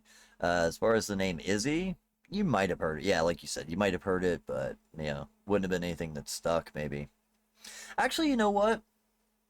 You would have probably heard him maybe mention it a couple times with like a disdain to it. You know what I mean? But it would have been very quick and glancing type. Ugh. And Isabella. Yeah, that's. Use the It would government probably name. actually would have been, that wannabe noir woman, something like that. Yeah. Noir. What kind of a name is that? She sounds like a comic book character, or actually, you probably would have said mystery novel. But yeah, if you So- guys want to, that is your options. So you guys gather up your things. Tara claims that she can make herself at home. She's like, I'm locking the door when you leave, but you guys got keys, Should- so I'll just be careful, I guess. I just sort of whisper over the other ones, be like, I don't know her that well. So I'm not sure. Would she be trustworthy with a gun? I don't. I Do you would think- trust her more with a taser, to be honest. Let's not put a gun into. I could check a stash and see if he had one of those, or I know he had some things laying around, but I mean, I'd put the burden on you to keep her alive. more well, so we're than about to be herself. leaving. We're all about to be leaving. I can't protect her if I'm not in the house. She'll be fine. Remember, security cameras. The cameras aren't a closed loop. Yeah, it's a closed circuit. I mean, Damn. the alternative is we take her with us, but I don't want to We take could Tara just to give see her the a bear. taser. All All right. Kid couldn't rules, give like her don't a open the door roll. to strangers and make sure that if anybody mentions your name, you ask who's asking. You a cop? The more you give her, the more she's going to freak out. I think we just have to roll the dice on this one. She's kind of been half paying attention to what you guys are saying, even though you didn't realize it. Yeah. And she's like, it's fine. I have a can of mace, bear mace, actually. and she like just reaches into a bag and she like pulls out something that looks like a can of like industrial bear mace that she's like, I don't fuck around. It's okay. But like also I was kind of thinking maybe I could start putting up some like wards or sigils if that was okay. Feel free. Just Marina, don't I feel damage like any of I the didn't artwork. introduce myself enough. Like no. It's We can it's we it's can do mostly that a lot of later. salts and incense. Okay, I can yeah. do a little Okay. smudging. But Do you could do whatever. Do whatever. Just don't damage anything, please. no, Please. I mean, none of the pretty I, stuff. I really am a good We house can guest. I'm introduce you. sorry. Okay. I We can didn't introduce mean ourselves a bit to. more later. We can introduce ourselves a little bit more later. But I just we need to do this first. Okay. Yeah, Alright, let's go. totally. Look, And you see I'm her sorry. pulling out a couple of crystals, incense, and stones, and she seems to be doing some sort of ritual. Should I be disarmed if I don't have any weapons on me if we're going to speak to this Baroness? Well, I mean, that matters. I'm not thinking any. Okay, I just want to make sure. I don't know how any. I know some of the customs. Remember some of it. I just didn't know if it was okay for me to be carrying something with me to go speak to this Baroness. What do you know? A tiny bit. I don't know much about her, but I know like The customs that you would have been aware of were referred to as traditions. And you Yeah. definitely remember that when speaking to the higher ups, you're not supposed to use any abilities, you're not supposed to cause any violence, and safe coming and going. Those are the things that you remember. Yep. Yeah, I know I'm not supposed to. No, I'm not supposed to do anything, harmful or anything like that. But I just mean, I just don't know if it would be okay. I just would make sure it would be okay if I carried something with me, or if I should just leave it because I don't want to cause any issues that's unneeded.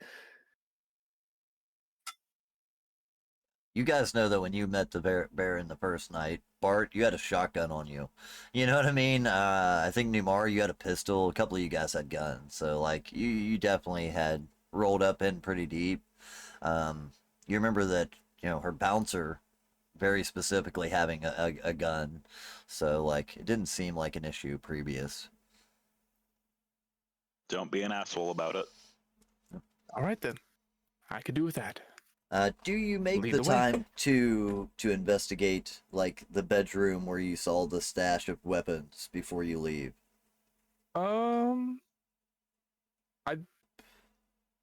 Yeah, I was. I think she would have done that at some point before even actually, killing him. Would be Right, well, that's where you have the... apartment. Yeah, so, I mean, you got the pistol on you. You know that there's a couple of guns in the bedroom if need be. So, like, if you want anything, go ahead and grab it. As far as that goes, for the most part, there was a very nice set of what appeared to be dueling pistols that were pretty old, matched with a handful of modern, service pistols type thing, like 9s and Glocks and shit. So that's kind of the one you grabbed, you know what I mean, as far as that goes. There was also a couple of knives, strange knives and things, but, it seemed like a bit too much work for you, so you just took what you had. Yeah. Yeah, But yeah. I have this gun, sort of, I had this all. I can, if that's all right, if I can carry it, then I'm ready to get this going. If that's the case, you guys can quickly load up. It does seem that Tara is performing some sort of a ritual. She's like, seriously, guys, I'll be okay. I get it. You're just fucking with me. I get it now. I'm the new person in the group. I gotta go through my hazing process, but like, don't tease. That guy really scared me. Or whatever it was, I could just feel it watching me the whole time I was at the library, and then it followed me home. That's even more terrifying. I didn't know that. I didn't even know it followed me. Like, how do I fight something I don't know is there? But I've got a couple of ideas. So, like, some of the other research I was doing, like, I did manage to go through a couple of things, and I found out how to, like, I think I learned some, like, protective spells. I know you guys don't really buy into that whole thing, but I really, I think these should work. And she actually, let's see here. Let's give her some insight on this one. Let me go ahead and give her one more roll here. Ooh, nice. So taking a look around, she actually says, "What about those? Do you think is it okay if I look through those?" And as she points over to the bookshelves that you saw, there is several old-looking tomes. You know what I mean? Things like that. She's like, do you think there's anything like those? Kind of look like the books I usually go through for my like Wicca stuff. I haven't read those myself. I don't know. Just If you don't mind me going through them, like maybe there's I know the spells that I know, and maybe there's some other things. just be careful if you do. She sort of like She says with a actually question. gets a really serious look. She's like, "Oh no, I'm always careful. You never know when you're gonna let in like a dark entity or a spirit, and then you have to cleanse your soul, and like it takes this whole process with stones and heat." And she just starts rambling on about how to cleanse, spiritual cleansings and shit that she's described on her TikTok. But anyway, she does seem to get fascinated in the books that are on the shelf, plus what she's got, and she seems to start working on something. That gives you guys a moment to gather up your belongings, grab whatever you want to grab from this apartment. For the most part, you've cleaned up any evidence that there was a murder that happened here, so it seems like she's okay for the most part. And you guys can make your way into the elevator and out of the building. On your way down and through the main lobby, you would see that there is the same doorman. He kind of nods, and tips an eye to you as you go by. As we walk by, I look over and I'm like, if you don't see any one of us come back to this, don't let anyone up, okay? Nobody. Yeah. Please. Yeah. Yes, Mrs. I'm sorry, I didn't catch your name. It's Marina. Marina. Yes. The same stipulations were always given by your companion. And he kind of looks at himself like he doesn't know how to address the relationship. He said, I do recall that these orders had been given previously, and I will keep to them. Not a problem. Thank you. I just even if it's someone that if someone that he knew, just for right now, can you please just not let anyone else up there? Sure, just Absolutely. That was always the orders to follow. okay.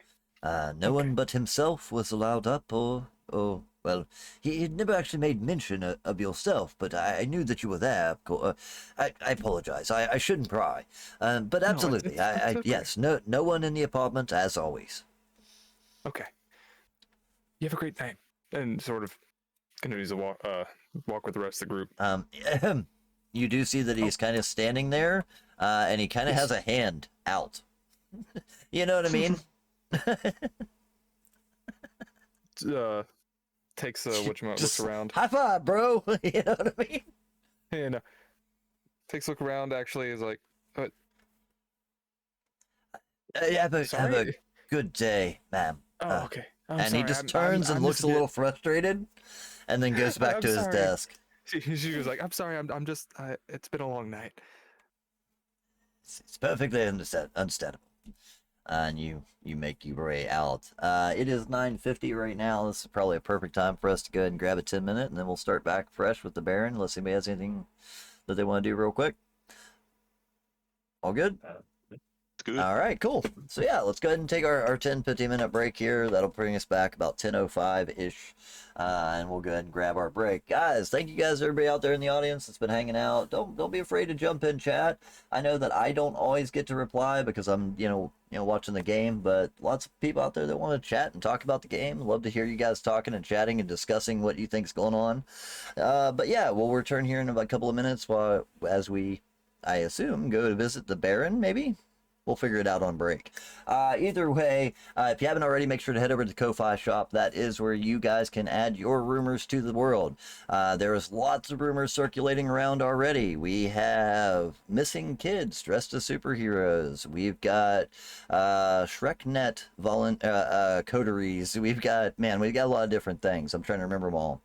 Most recently, the one that has been kind of cemented into this thing and has the evidence has stacked up overwhelmingly is that the hunters in the area have been working on a new secret weapon, and these coterie has found some evidence of that themselves, so it seems to be true. Even better, I'm gonna miss Tara next Yes, I saw that too. Wednesday. I just realized that. But yeah. But yeah, you go head over to the Ko-Fi shop, ko-fi.com/tabletop down. You'll see all the existing rumors. Maybe you guys want to add some evidence to the werewolf furry convention, or any of the other ones that we got there. But yeah, head over there and check that out. It's always a good way to get invested in the game, get involved in the game. You guys can completely control the narrative. I am leaving it entirely to your hands to run this game. I'm just here to improvise what you give me. So head over there, check that out. And even if you just want to support the channel, you can tip directly. Everything that goes through the Ko-Fi shop is untouched. They don't take a percentage. They don't take any fees. Goes straight to the stream, and that's what helps us keep the lights on and the game rolling. So if you don't mind, head over there and check that out during our break and subscribe. It's half the price of a cup of coffee at Starbucks, man. What's a cup of coffee at Starbucks? Like $12 now? You know what I mean? Shit, you can get a subscription for $5. I was going to say, you can get a subscription for $5. There you go. For the price of a cup of coffee. Isn't that what the old commercials used to say? You could support a family of 5. You know what I mean? But yeah, for the price of a cup of coffee or a McDonald's Happy Meal, man, you could support the channel, and it really does do a ton to help us keep things going. So consider that while you're at it. We're going to go ahead and take our break. We'll be back at 15. You guys have fun. Grab a restroom break, grab a snack, and we'll be back. Hang tight. Ooh.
All right, there we go. Cool, we're back. Welcome back, everybody. Thank you guys for giving us a few extra minutes there on our break. We just had to grab some refreshments and all those fun things, but I'm glad to be back. And let's continue our awesome game. Of course, this is the best vampire game on the internet. Surely you guys are excited. You know what I mean? The best video, the best. I can't say that, but we're among the best. How about that? I don't want to piss off anybody else, but we're among the best. There we go. Either way, welcome back, everyone. I hope you guys had a great break. Hopefully everybody had a chance to check out the Ko-Fi shop and get invested in that. You know what I mean? It really does help the stream, and you know, I'm here 7 days a week, so without those things, we can't keep the stream running. So I appreciate you guys that donate and support and subscribe and all that.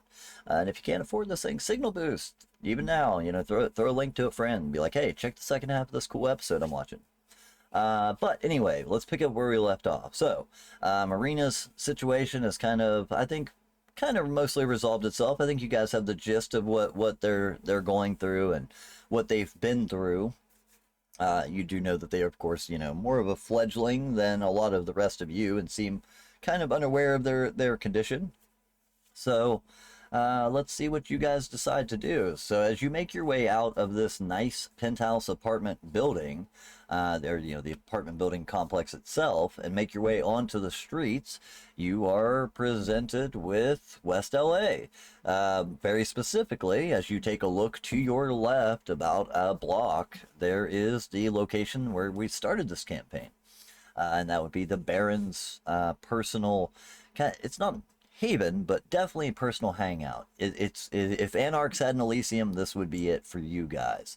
You know what I mean? This is where the Baron spends most of her time and does most of her meetings with fellow kindred at her club, the Lunar Eclipse, or more colloquially known as just Eclipse, a nightclub. By circumstance, it is actually a Friday night. So in other words, Tara's got like 4 days to live. Yeah, just start the clock now. But anyway, it's Friday night, and as you look over that way, there is a crowd growing. You can hear the thumping bass at a distance. You know, it's in a building a block away, but you can still hear kind of the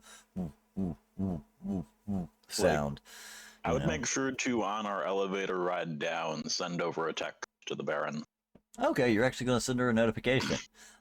So she had given you contact information for her ghoul, her personal assistant. So yeah, if you send over a message, he says, "I will let the missus know you're coming." Mm-hmm. But yeah, that's literally the only reply that you get. He doesn't seem to get too much into detail. I would just be like whole squad plus one. All right. That's funny. Yeah. Just you actually just get back a thumbs up. You know what I mean? Yeah. I'm trying to remember that guy's name to save my life, and I cannot think of it. Do you guys remember the name of her? Steven. Man, there's a lot of Stevens in our game. I gotta quit doing that. Stevie, and Steven. I thought it was Henry. Either Henry? I really can't. Oh no, yeah, Henry. Henry Ghoul is his right-hand man and personal assistant. Maybe Steven was the bodyguard outside? Yeah, maybe. So yeah, Steven was also Steve Sutton was the name I just gave you for the accountant. But yeah, so yeah, that techno from Blade, exactly. You got this. But yeah, as you make your way there, you can see the crowd, and you would actually see that Henry is waiting at the door, playing doorman, as he typically does. You know what I mean? Or actually, he's probably talking to another guy that stays there, and he does the running, right? But as you approach, he immediately pulls the rope. You know, for the both of you, you hear the typical, "Oh, come on, man. Dude, that guy's wearing a fucking helmet. Ah, fuck." You know what I mean? As you guys make your way through the door, and as Henry kind of steps up in behind you and helps escort you through, he does kind of tap on the back of the helmet. He says, "You know, it does look a little weird. You know, you can always come in the back if you need to." Either way, she's waiting for you. I do a little dance. There you go. He says, I'm right there trust with me, you. I'm right there with you. he says, trust me, I've seen weirder come in here, and that's where he cuts the look at Snowcone. You know what I mean? He's like, I've seen weirder come through. Either way, she's waiting for you. Head on up. And as you make your way into the main entrance of the club here, the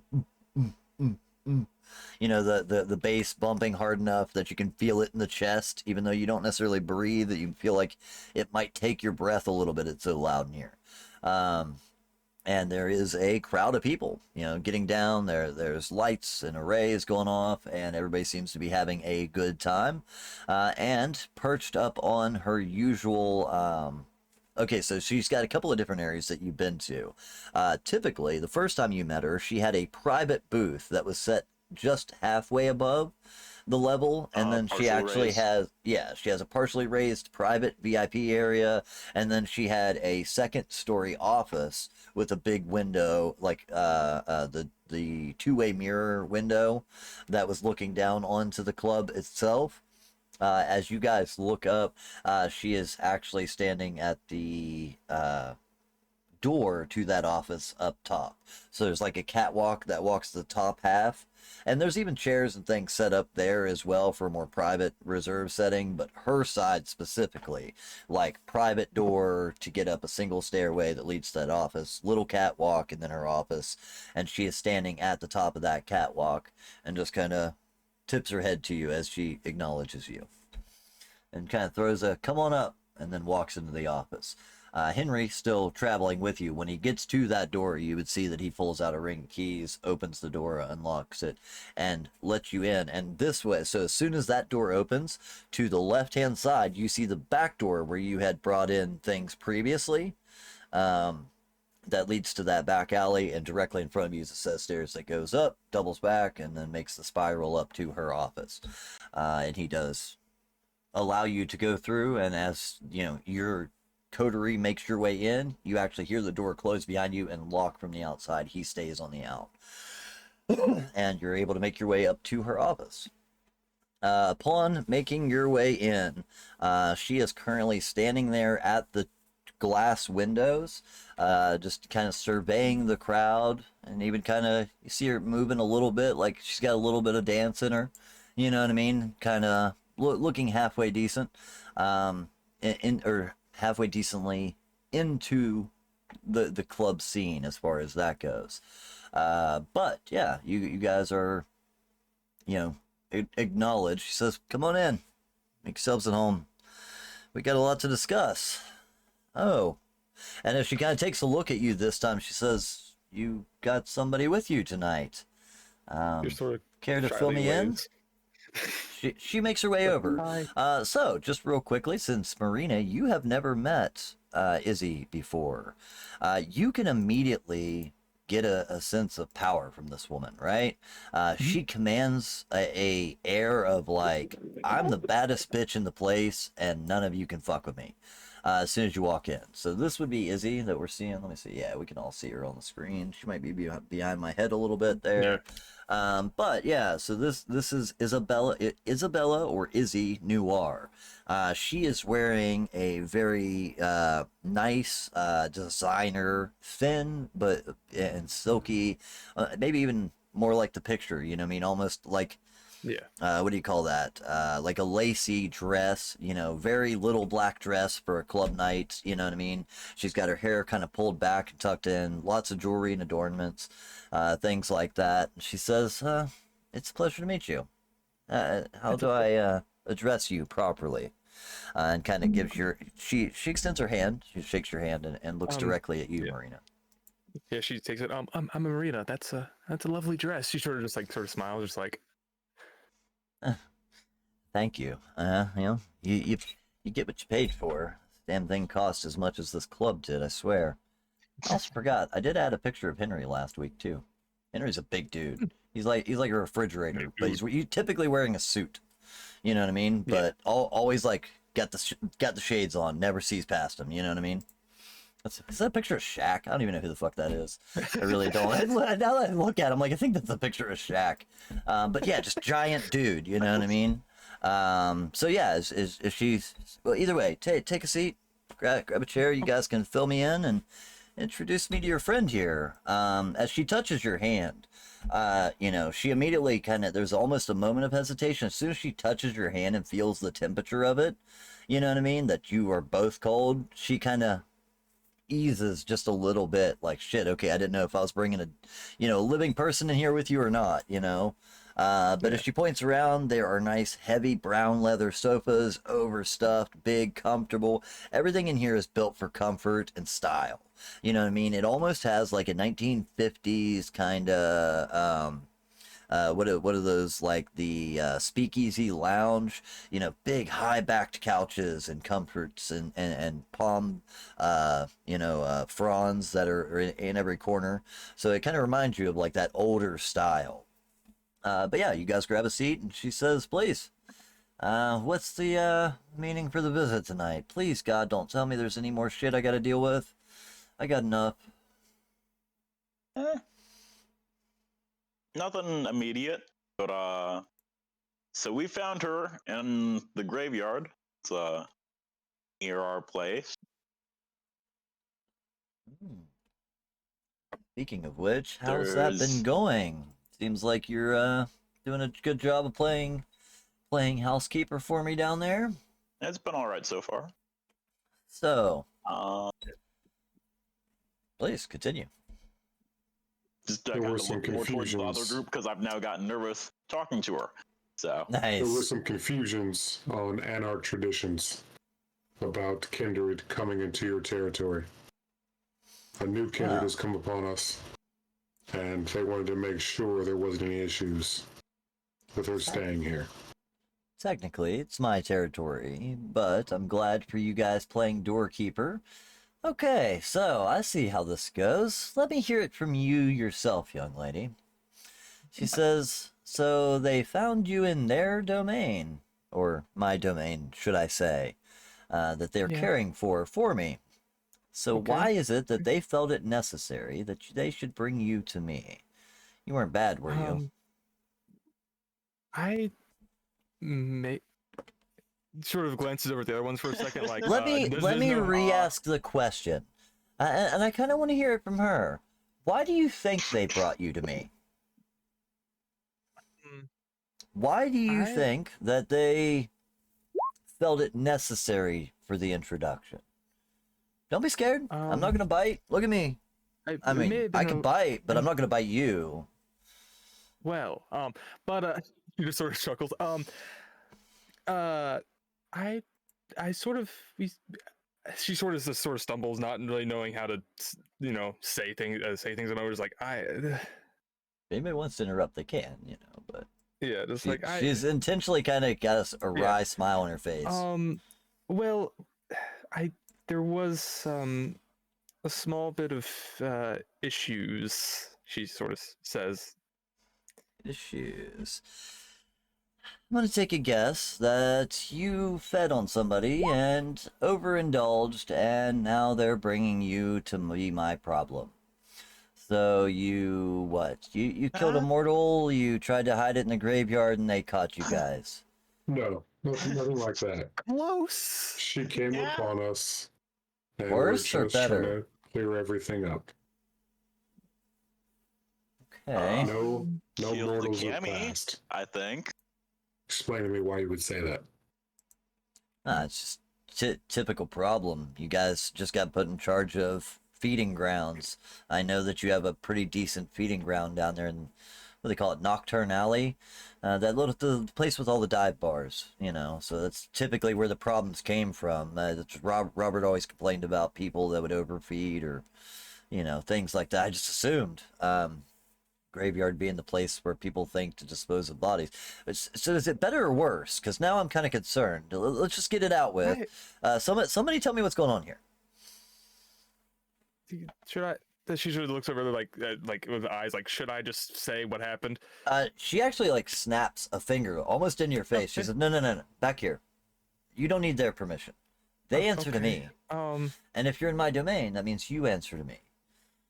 Please continue. And anyone that wants to chip in can, but yeah, I'm waiting. And she kind of just sort of sits back. So I'm very new to all of this. Oh. You found a newbie.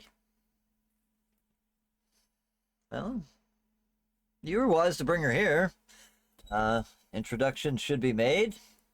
Who's in charge of you? About that. She sort of, sort of She just kind like of looks sounds a over little and nervous. she gives a little smile to Bart. She taps you on the helmet again. You know what I mean? Somebody else is just like, tap, tap, quit. So, You know what I mean? They may or well, I mean, they may or may not be alive. Well, not alive, so to say, but how do you how would you put that? well, they're specifically Buried in the our ground graveyard right now. Yeah, they're in the ground. Okay, okay, that'll work. 'Cause Okay. So I abruptly learned recently that I'm not alive anymore. So there's a very oh wow. Oh, this new. Okay. There is a level of alive that we can discuss. There's them alive, and she points down at the people that are, dancing and having a good time. She says, or there's us alive. Is he either one of those? Or is this person either one of those? more of us, I guess, would be the word. So you buried a person half unalive? Like, But he's like us, but more dead. oh.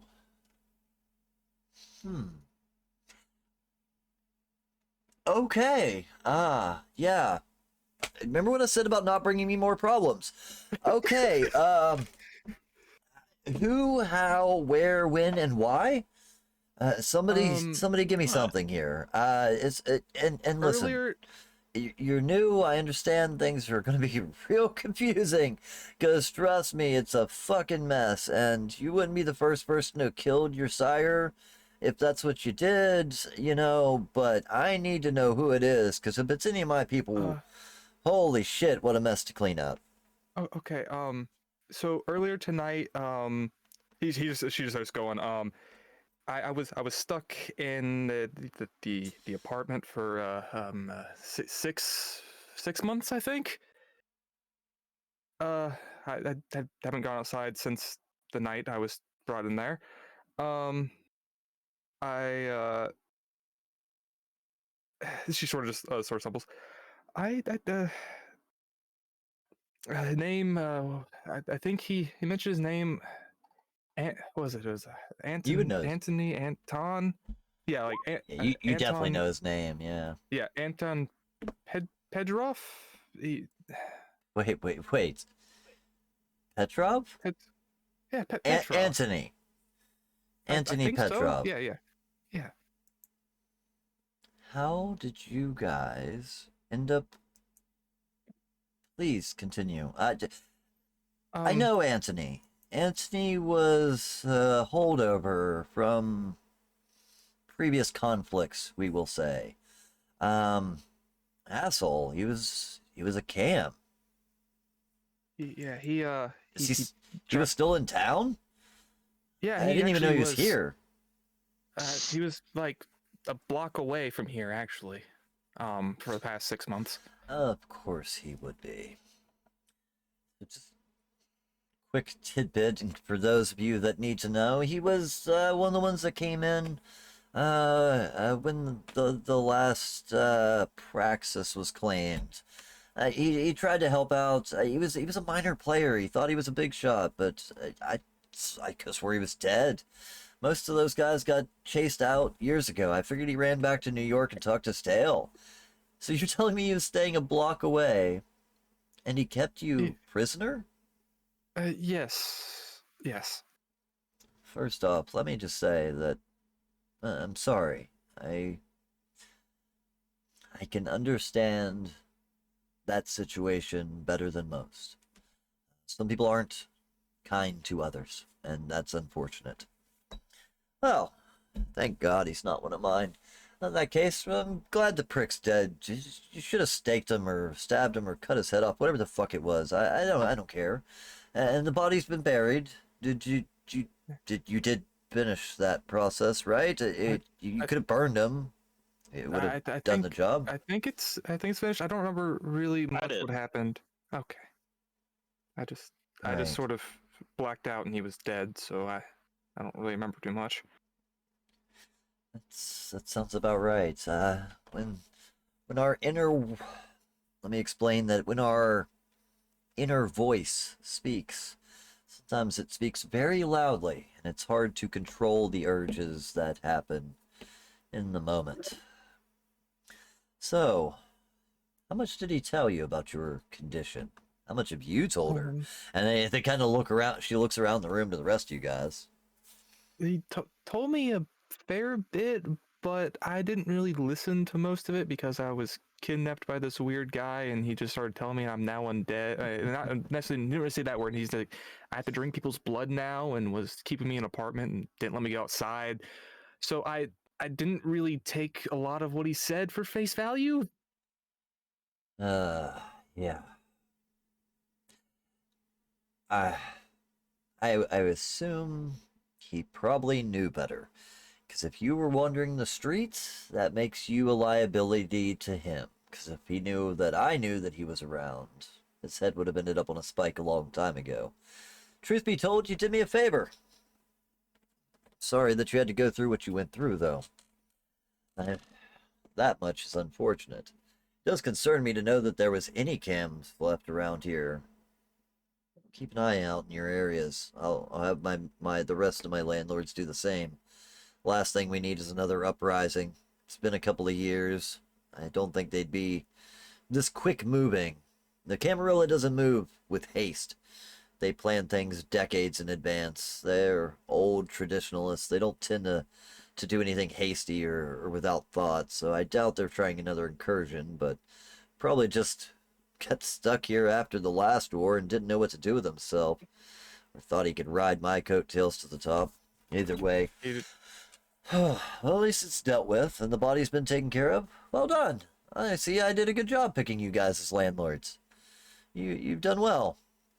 And I do appreciate you for bringing her here. Problem is, somebody's going to have to educate her.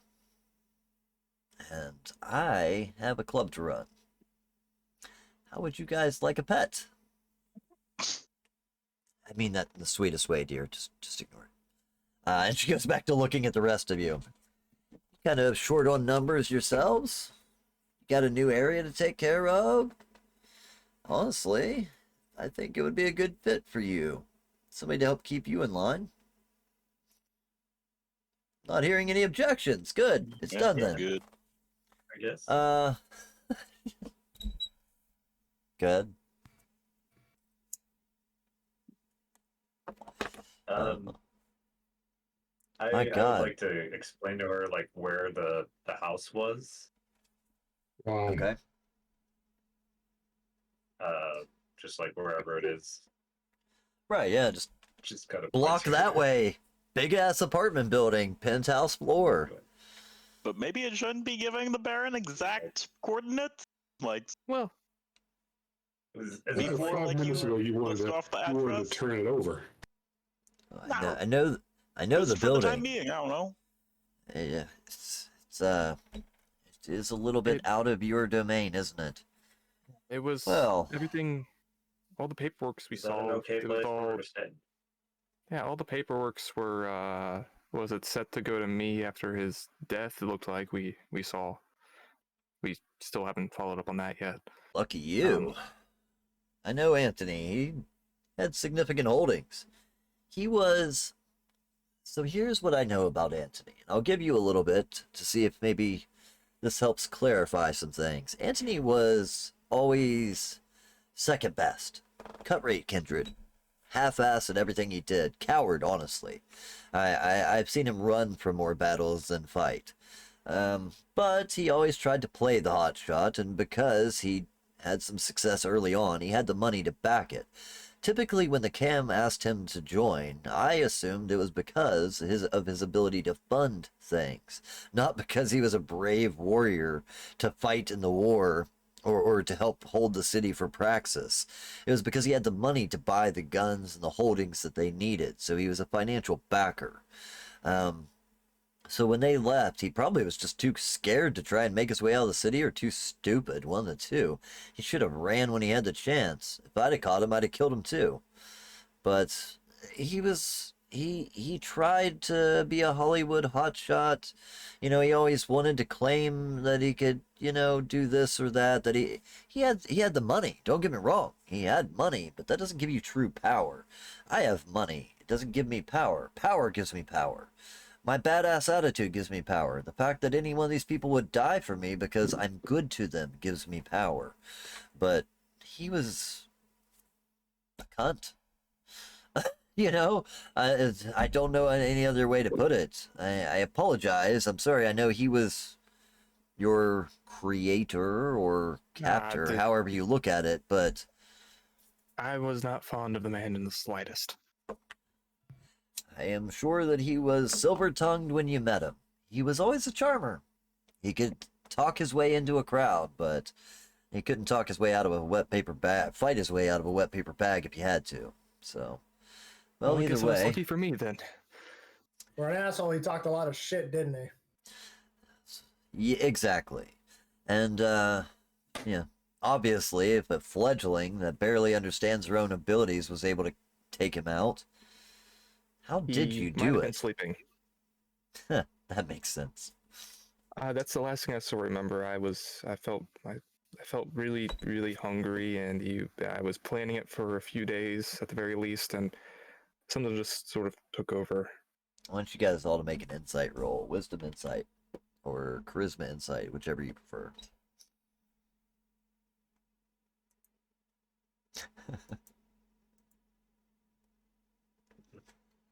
Wisdom? Wit. Yeah, I was trying to think. So as far as insight goes, it's, you know, wisdom could probably fit into that. Charisma. Is that a thing?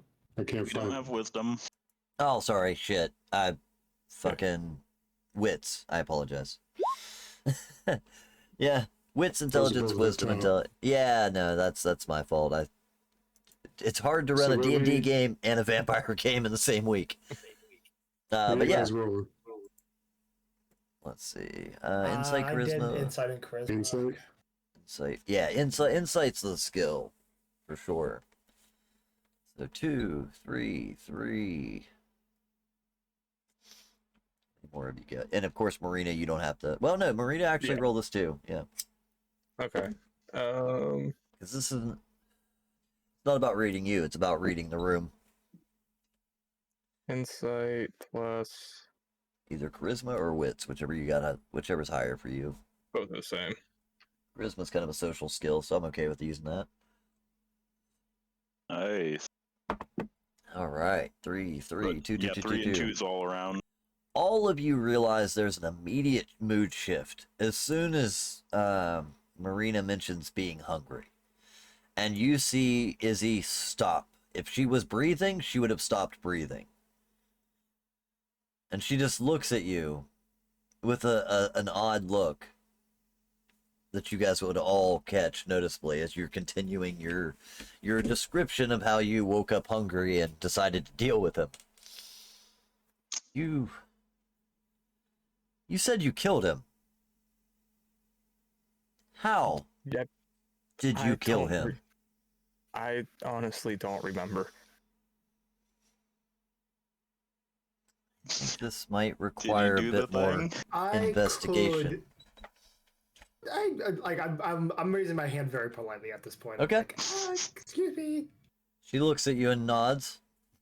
You know, I could maybe help piece together this puzzle we're trying to figure out. If Marina would not mind me. I mean, Okay. you're welcome to, I guess. If I have your permission, then very well.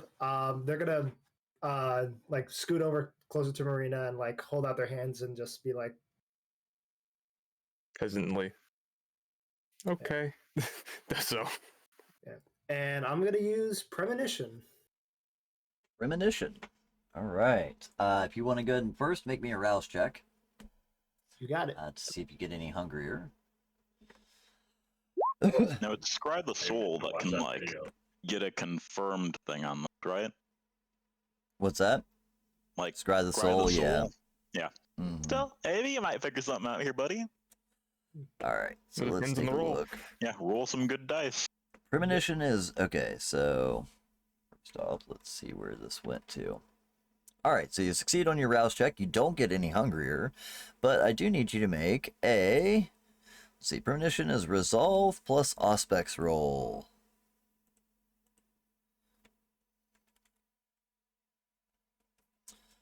Oh, plus Yeah, so Auspex. so this is where you would go to your auspex, I think, first, and it should have Yeah. like a little drop down option there. Alright, It's kind of a pain in the ass. You might have to like Yes. pre-fill each side of the box. alright. What's the difficulty on this? Uh, it's not really about difficulty. Just leave it, as a 2 or whatever. The higher you fine. get, the higher you get, the more detail you'll get in your premonition, though. But as long as you get a 1, you'll get something from it. Damn! Messy Oh. critical, lovely. Okay. So, let's. I think it's the highest see. I've rolled this like in the past few days. So, let me think. Premonitions are always fun. So,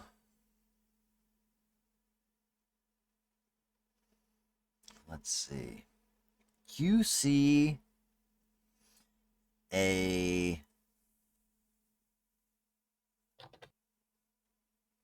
lioness prowling the Serengeti, right? A lion, queen of her pride, holding her own court, doing her own thing, kind of striding comfortably, carefully, calculating, hunting as she sees fit, doing as she typically would do. And then all of a sudden, this feeling of rapture or being captured and placed into captivity. The next thing you see is this sad lioness sitting behind the cage of a glass wall. Those tapping on the glass at like a zoo is essentially the image that you're getting. Kids tapping on the glass, poking and making fun as this thing looks scared and afraid. And the hunger growing as if they haven't been provided or cared for, taking care of them. The rage building up every time another kid throws another snow cone, quite literally, into the cage with this lion. Their fear and anxiety overwhelming. It just builds on you. The angst, the anger, the hostility that they're kind of feeling just rises up, and it pulls your hunger to the surface. You can feel your own beast welling up with rage, hunger, and anger, and just angst. 1, I do want you to go ahead and raise your hunger by 1. This way we can deal with the messy critical as you're feeling the hunger that this person is going through. And then you see the zookeeper enter in to place the food inside of the bowl, and the lion does what a lion does and just devours every bit of it. You see the lunge, the leap, and then that's when you kind of snap out of your trance, but you can taste blood in your mouth. Thick, sweet blood. I literally put my hands to my mouth just to check if I'm bleeding. You have bit your lip. I look up and I'm looking up at like everybody. I'm just like did I do something when I was like gone? Everybody just seems to be staring. I guess that's up to you guys, but as far as, Izzy, she's just staring at you looking quizzical, trying to figure out what just happened. Any good insights? I've heard what your capabilities allow. Tell us what you saw. I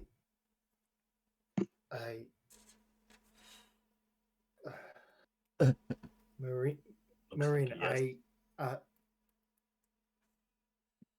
What? I don't blame you for what you did. What did I? She just sort of like confused, just like, what did I? You actually rolled a 5 on that. Yeah. Yeah. You rolled higher than I thought you did. Yeah, no, it's fine for now though. It's Yeah. critical. Yeah, you might get some more later as it goes on. But yeah, as soon as you say that, she just goes, ugh. There's some things we're not supposed to do. I am no traditionalist by any means. Look at my kingdom, but that's one that might catch you some problems down the road. So remember that little request I made of the rest of you to take care of her? That just got more important to me. She's not just going to need somebody to train her, but probably protect her. What surprises me the most is that she survived doing what she did. I've only heard stories of such things happening, and not many people even make it through the same person. That's something for another day. We'll get to that. Yeah, What? yeah. So listen. Okay, this is fine. Hey, we all do things, right? We've all done things, let's not give that any mind. Marina, dear, Yes. could you please go downstairs and ask Henry to bring us drinks? Give him whatever you like. He'll acquire it for you. Oh. Big drink normal guy. things? Looks like a refrigerator wearing a suit. Well, I was told I can't eat things. Can I drink things? No, he will get our sort of refreshments. Okay. You said whatever you'd like. That's why I was confused. Okay. She sort of gets up, just like. Yeah. Well, she goes, okay, and goes downstairs. It's fine, dear. Just if you could. All right, cool. So you make your way down the stairs, and Henry's down there. You can easily place a drink order. He'll stand there with you for a minute. As soon as the door closes behind you, Izzy would look at the four of the rest of you. Do you guys understand the implications? Obviously, you do. Do I? Snowcone, if you would like to elaborate on what you were about to say. So, to us not familiar with this term, there's a word for what happens when another vampire consumes another vampire. It's called diablerie. And it is one of the greatest taboos that anyone, Anar, Camarilla, can do to each other. It's very frowned upon. And the fact is that it's not supposed to be a common thing. Even if it were to happen, the implications are it's a struggle for control after the deed is done. Then if the person who just I think you would be better explaining this, Izzy. I'm very out of my That's the depth. concern that I have. He's right. It's frowned upon, right? So it's not something we're all supposed to do.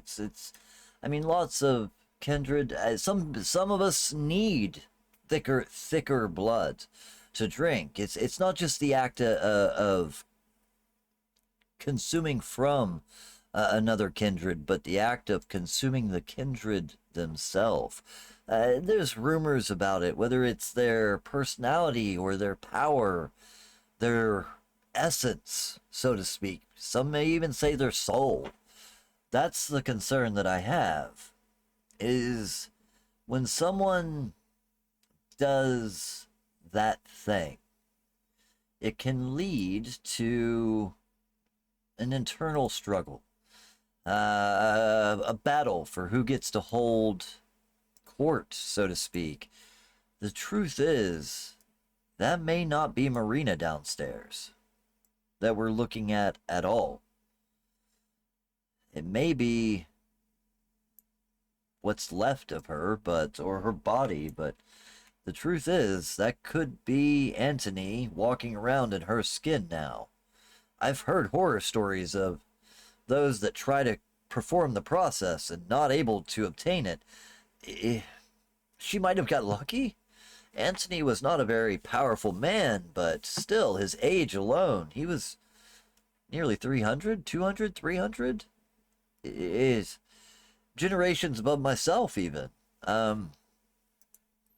My greatest concern would be that some of him remains, and she may not be able to control it. I hate to do this, but it's not a request anymore for you to educate her, but now I'm going to need you to watch her.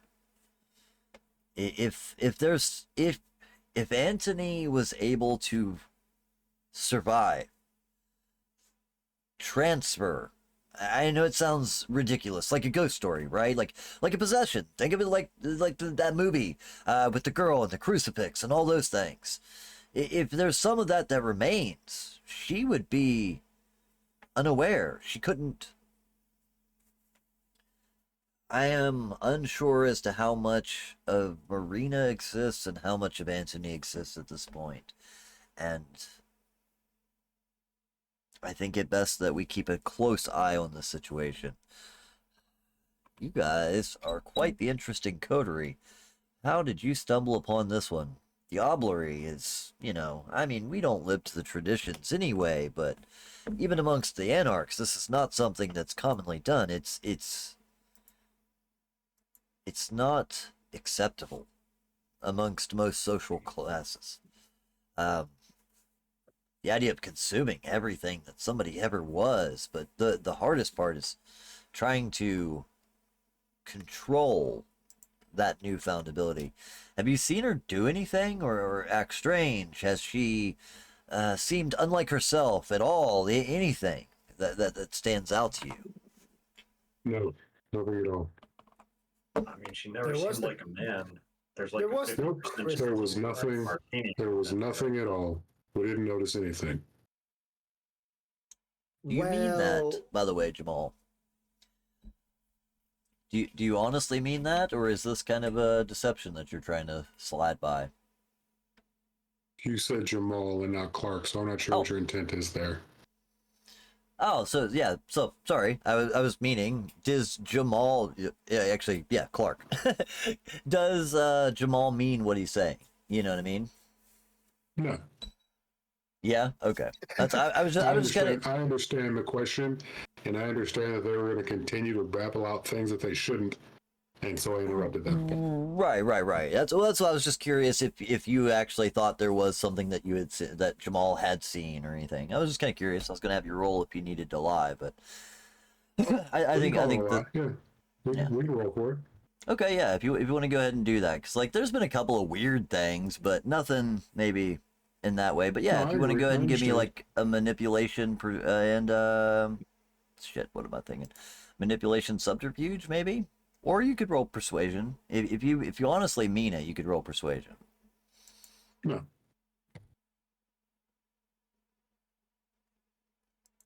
Yeah, Manipulation. just kind of curious as to how well you're able to sell that. Because, yeah, I think at this point you could tell that Izzy's concern is growing. You know what I mean? Okay. You definitely, like, feel like eyes burn into you for a second, Jamal. As she kind of looks at you and then says, "Be that as it may, I think we're best to still keep an eye on this young girl. Hopefully... Look, hopefully she's just weird or unusual or...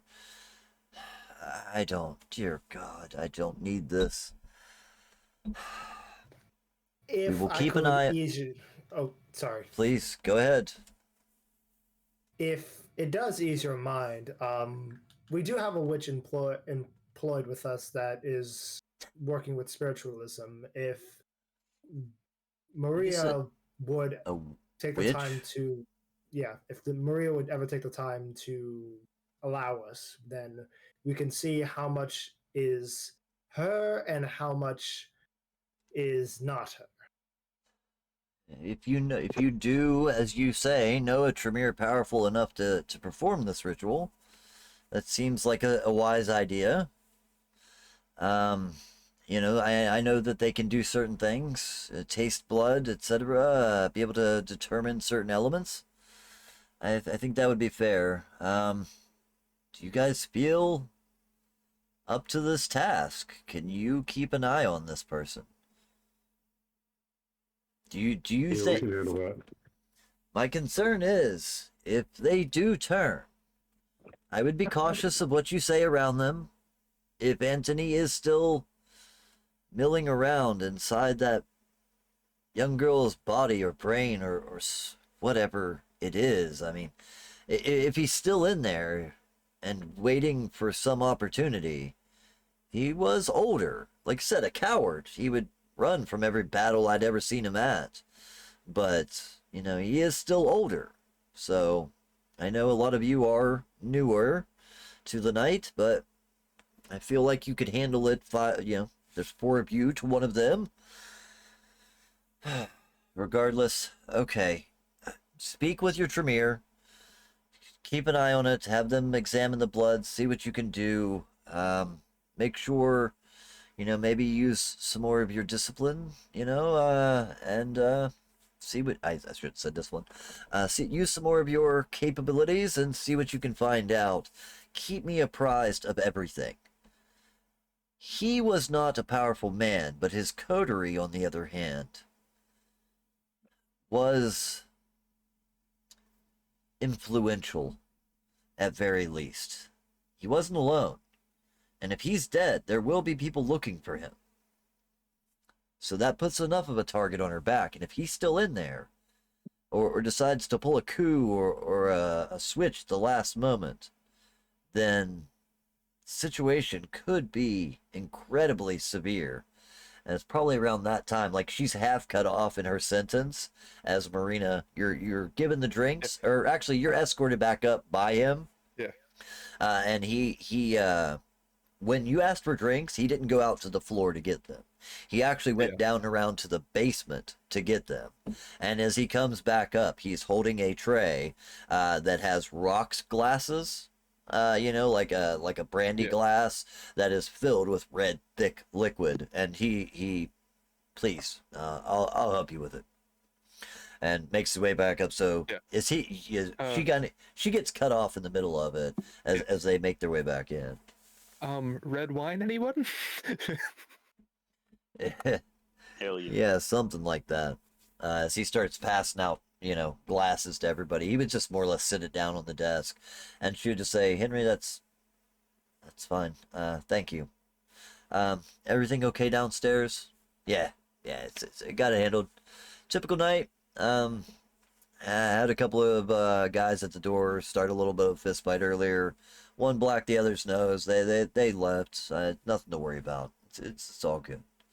She says, "Good. Just keep an eye on things. It'll be fine. Thank you." He nods and makes his way back out of the room. But now that Marina has re-entered the room, she says, "Well, again, yeah, everything's great. It's not the best situation. Marina, I need you to understand. Yes. We're not supposed to do the thing that you may have done. Okay. Drinking from others is hazardous for you. Did I? Somebody else's control." Oh God. She starts rubbing her temples like Jesus. Would I know of what blood bond is? Yeah, you would. Yeah, you have been trained well enough to know that information. So yeah, you could fill in if you want to. Cool. He was trained? A little bit. Nice. Like it's, A little bit. I have enough for the equivalency of a cult 1 dot. Yeah, right. But yeah, if you want to jump in and fill in with that information, you're welcome. Where it makes you feel more loyal to a person, so long as you don't kill them and stuff. I don't know how that works, but Allow me to. I'm if glad you he's dead. if a person like us cuts into a cup, you can make it so that then it doesn't do the thing. Oh. So that's a safe way of doing it. Okay. She just looks like She kind of looks at you a little confused with that one, like what? Are you saying that if Work it's around. bled in? If it's bled into a cup, it doesn't have the blood bond? Uh huh. I didn't know that. That's interesting. Well- But anyway, she says, let me, if I could. Henry!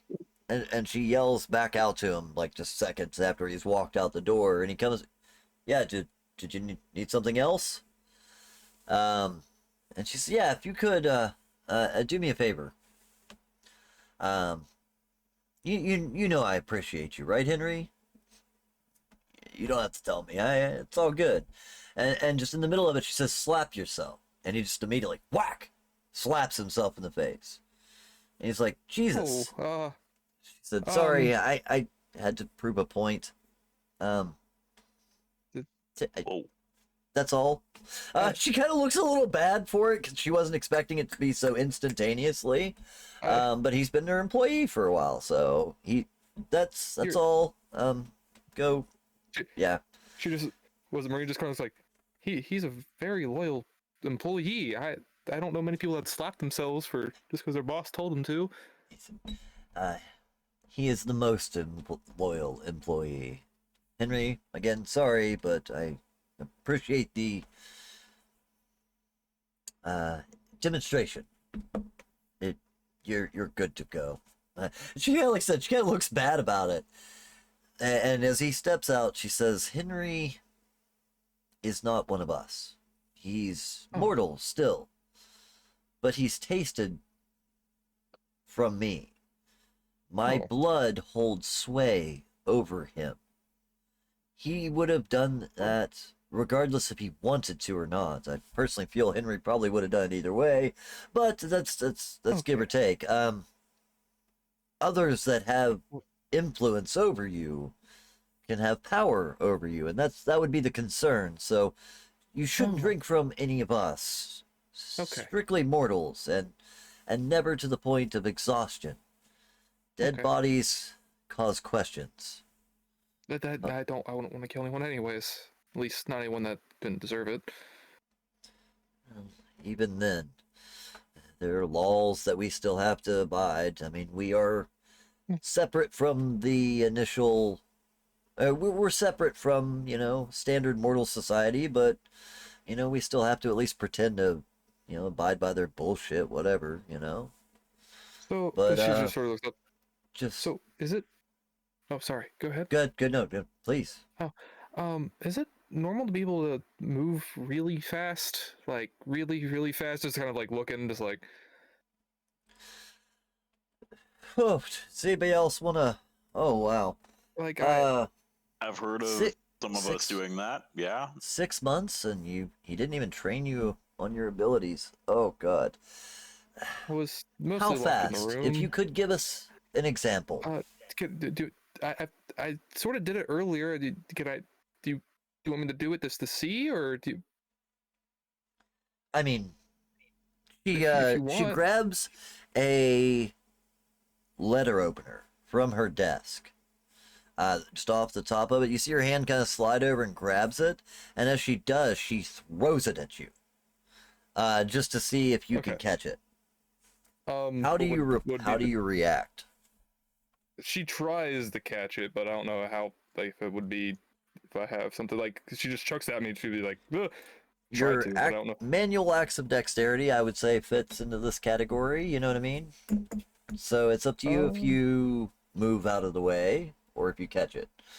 I'll give you either one on that. I say probably just try to move out of the way. So what do I roll for that? Dex Give me 1 athletics, second. typically, I would think. Gonna hit some. I'm not human even in the gonna back. check your messages. Okay, yeah. That's what I'm more or less asking. You know what I mean? Oh, okay, yeah. The second one is what is I'm gonna do, just because like Okay. just out of Yeah, absolutely. So as she throws this letter opener, I mean it's not super sharp, but it's actually strangely shaped like an ankh, Okay, I get which I hungry. think would be kind of funny. Yes, thank you. I was gonna say, go ahead and roll your hunger if you want. But as she does and throws it, it sticks into the couch where Marina was just sitting, and Marina is now next to her. Blink. Uh, In the blink of an eye, just gone. Oh, Hi. Well, somebody has learned something from their daddy. Look at that, guys. Can any of you do that? I can't do that. That's fucking impressive. Is it? That's pretty impressive. Well done.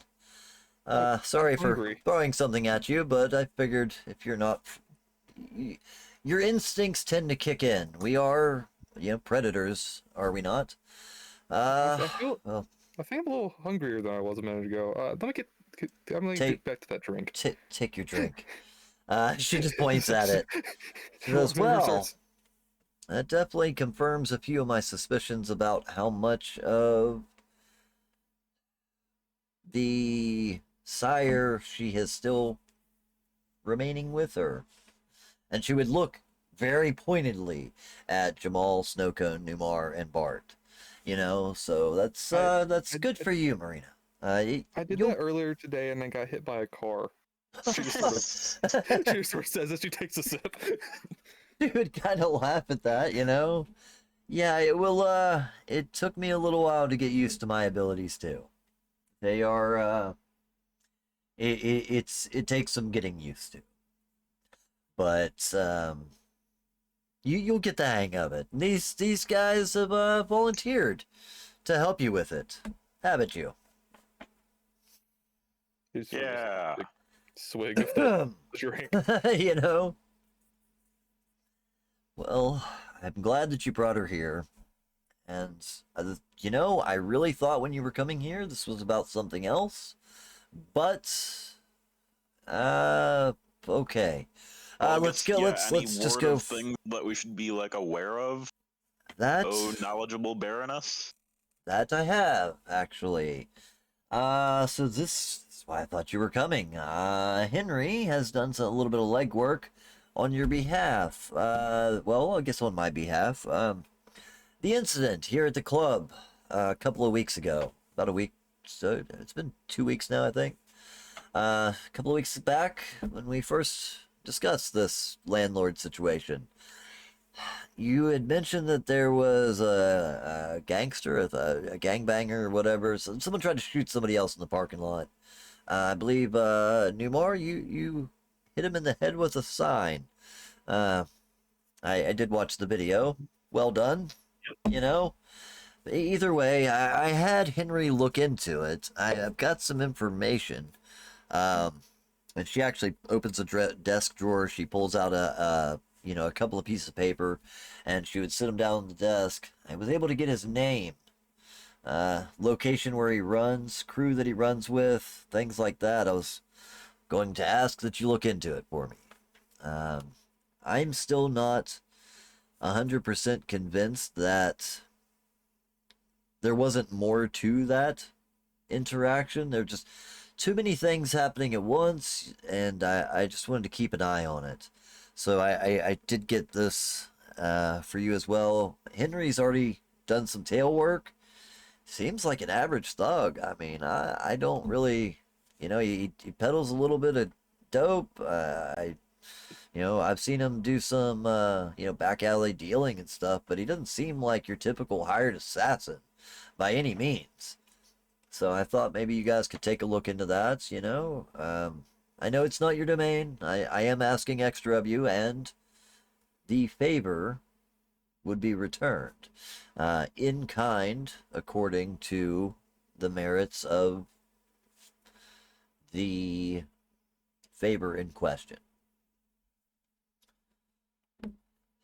You can explain that to her later, but I'm offering you a small boon in exchange for dealing with this problem. Also, have you heard anything else? Last I was told you were trying to look into it yourselves. We've been busy otherwise, so haven't heard anything out. Do we at least know the gang representation of the person that wasn't investigated already? Or have we figured out the same people? Yeah, typical red-blue bullshit, man. The other guy was blue, this guy was red, Sorry, Bloods, Crips, etc. you know, your biggest numbered gang in the area. He's just, you know, everybody claims affiliation. God knows if he actually even is. But yeah, they're both dealers from what we could tell. You know, I mean, it makes sense that one would go to shoot the other, but both of them seem like low-level bottom feeders. These guys aren't high ranked. They're not, you know, heavily integrated. They're mostly wannabes, if I can be honest. But you know, I mean, they deal a little dope on the side. But yeah, it does still stand out to me that he tried to kill somebody in broad daylight without, or well, broad nightlight. There are no gangs that far on the west side. Nice. I'm glad somebody knows this stuff. I have no idea. In the world of darkness, there is. The world of darkness, there's always gangs to be had. It doesn't matter if you're in Minnesota. A gang for every street corner. That's exactly it. A gang for every street corner. And just because I don't know any good one, we'll just use Bloods and Crips. But yeah, that's what she'll tell you is that, you know, typical turf war, you know what I mean? Nothing major, but it definitely did stand out that it seemed a bit unusual. Snowcone, you were supposedly, I guess, maybe your Tremere friend.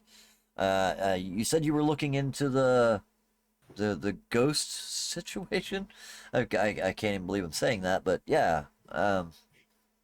Yes, and they've been keeping up into their studies. I've been making sure of that, making sure that they've been looking into old tomes. They've actually no information been gathered.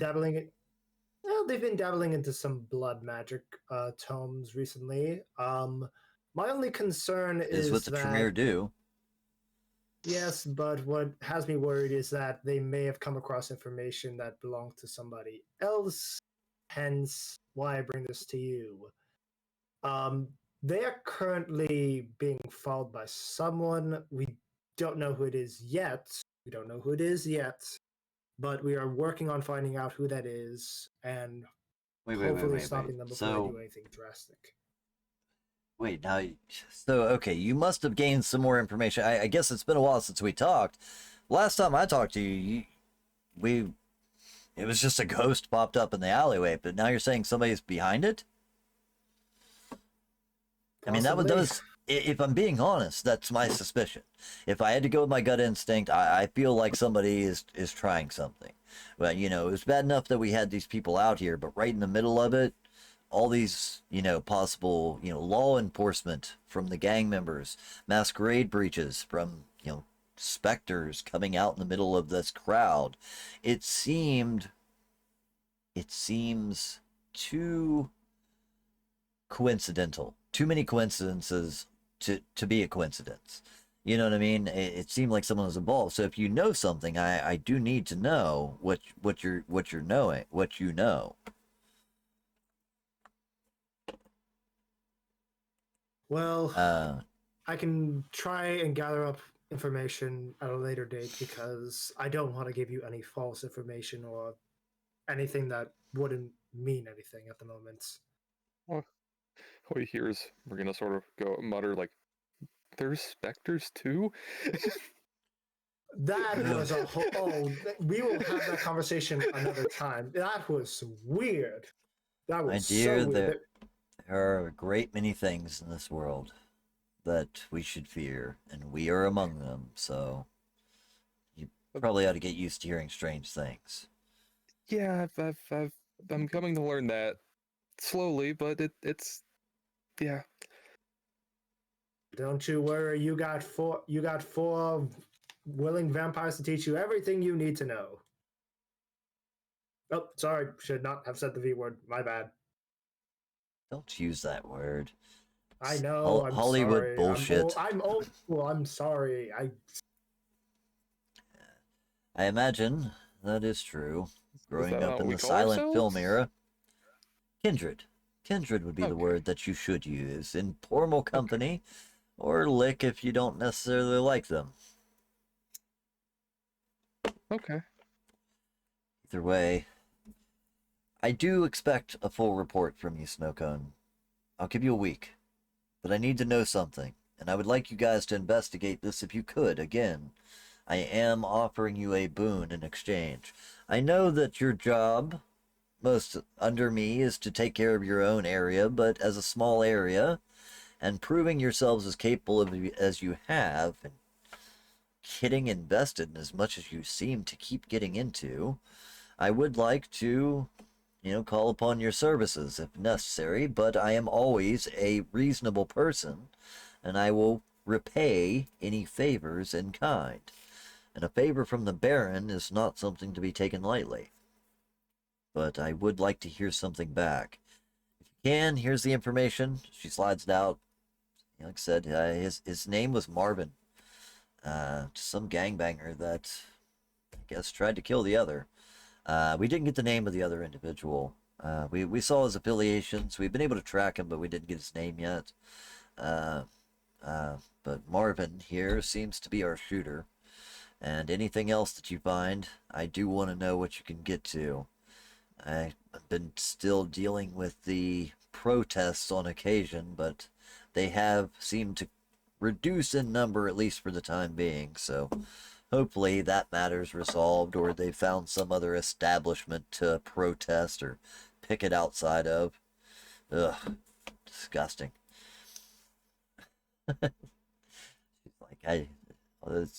The people involved in that, I understand their concerns. I grew up in a time when things were very similar for us, but at the same time, to be the center of their ire after having experienced it myself, it's not what I'm doing. I provide services to the community. I'm a good... never mind. It doesn't matter. Please, take a look into it for me. Keep an eye on Miss Marina here. Marina, you are of my utmost importance at the moment, and I've asked this group to help educate you and take care of you in the meantime until you're able to stand on your own 2 feet, get a little more familiar with your capabilities. Search yourself. I'm sure you'll find what you're capable of doing soon enough. As with the demonstration I just gave, a lot of these things are reflexive, reactionary. As they come up, you'll realize what you're capable of doing. But for the rest of you, I just want you to keep an eye on things. Make sure everything stays okay. And she gives you that very serious look. Keep an eye on her. But, if there's nothing else, if you don't have anything else to give me, this is a lot. I am going to do what I can to research into how many of Antony's coterie remain, where they're at, where they're located. I'll put men on it. I can do that for you. I feel like that's something that is going to be a problem, and it'll be a problem for all of us if we don't deal with it. So I will look into that myself. But in the meantime, I would be careful, making sure nobody comes looking for him. Maybe you should stay with them for a little while, Marina. Or something to that effect. Just be safe. If you feel that your location's fine, then so be it. It's in my domain. I will protect it, but... I mean, you could walk outside and literally probably see the door from here. I am aware of the building that Umar has described. Actually, I will have some men keep an eye on the building for you. You should be fine. If you see anyone, they're probably mine, but let me think. And she actually kind of gives you like a small hand gesture that seems real innocuous at first, you know what I mean? Just like, if you perform that to any of the individuals, if they don't reply with the same, or with, she shows a different hand gesture, they should reply this way. If they don't, they're not mine. But I'll keep a few men on the apartment to keep an eye on it. Make sure that no one comes or goes that, means you any harm. But if it's in my domain, I have to protect it. As much as I would like to tell you just to leave it behind and be cautious, sell what you can, but if it's that close, I should be in charge of making sure it's cared for. What am I if I can't keep the kindred of my own city safe? So it's fine. I appreciate you coming to me with this, Marina. It's brave of you. I mean, and you guys for being smart enough to bring her here. Some may not have been so clever is to realize, we don't hold tradition. We don't, but still important. I do like to know the new kindred in my area, especially ones that have been through as much as you have.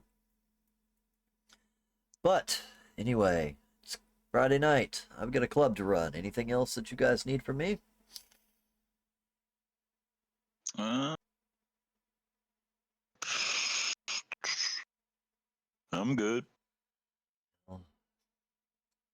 Just to make sure there's no further hunger issues, make sure that Henry gives you your fill before you leave. There's no reason you should walk away hungry. If you ever need, you're always welcome here. You can feed here, be discreet. You're allowed to socialize. This place is safe. I keep an eye on everything. What I don't see, Henry does for me.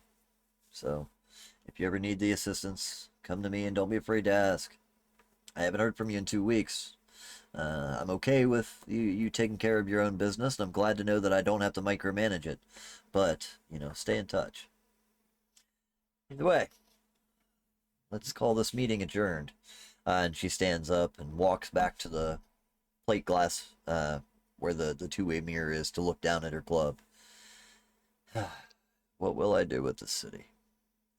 And she just kind of takes a moment and expects you to walk out, May looks at the glass, with a little bit of blood left in it, kind of looks at it in disgust for a moment, and then just kind of downs the rest of it, just like, okay. Very fair enough. Yeah, if you guys want to, you're welcome to. Anyone that did partake in the glass that was given to you can reduce your hunger by 1. And if you want, you can go downstairs and drink your fill. I know that we pretty much just dealt with that, so I think a lot of you guys are at full. But if anybody needs to, you can grab an extra one.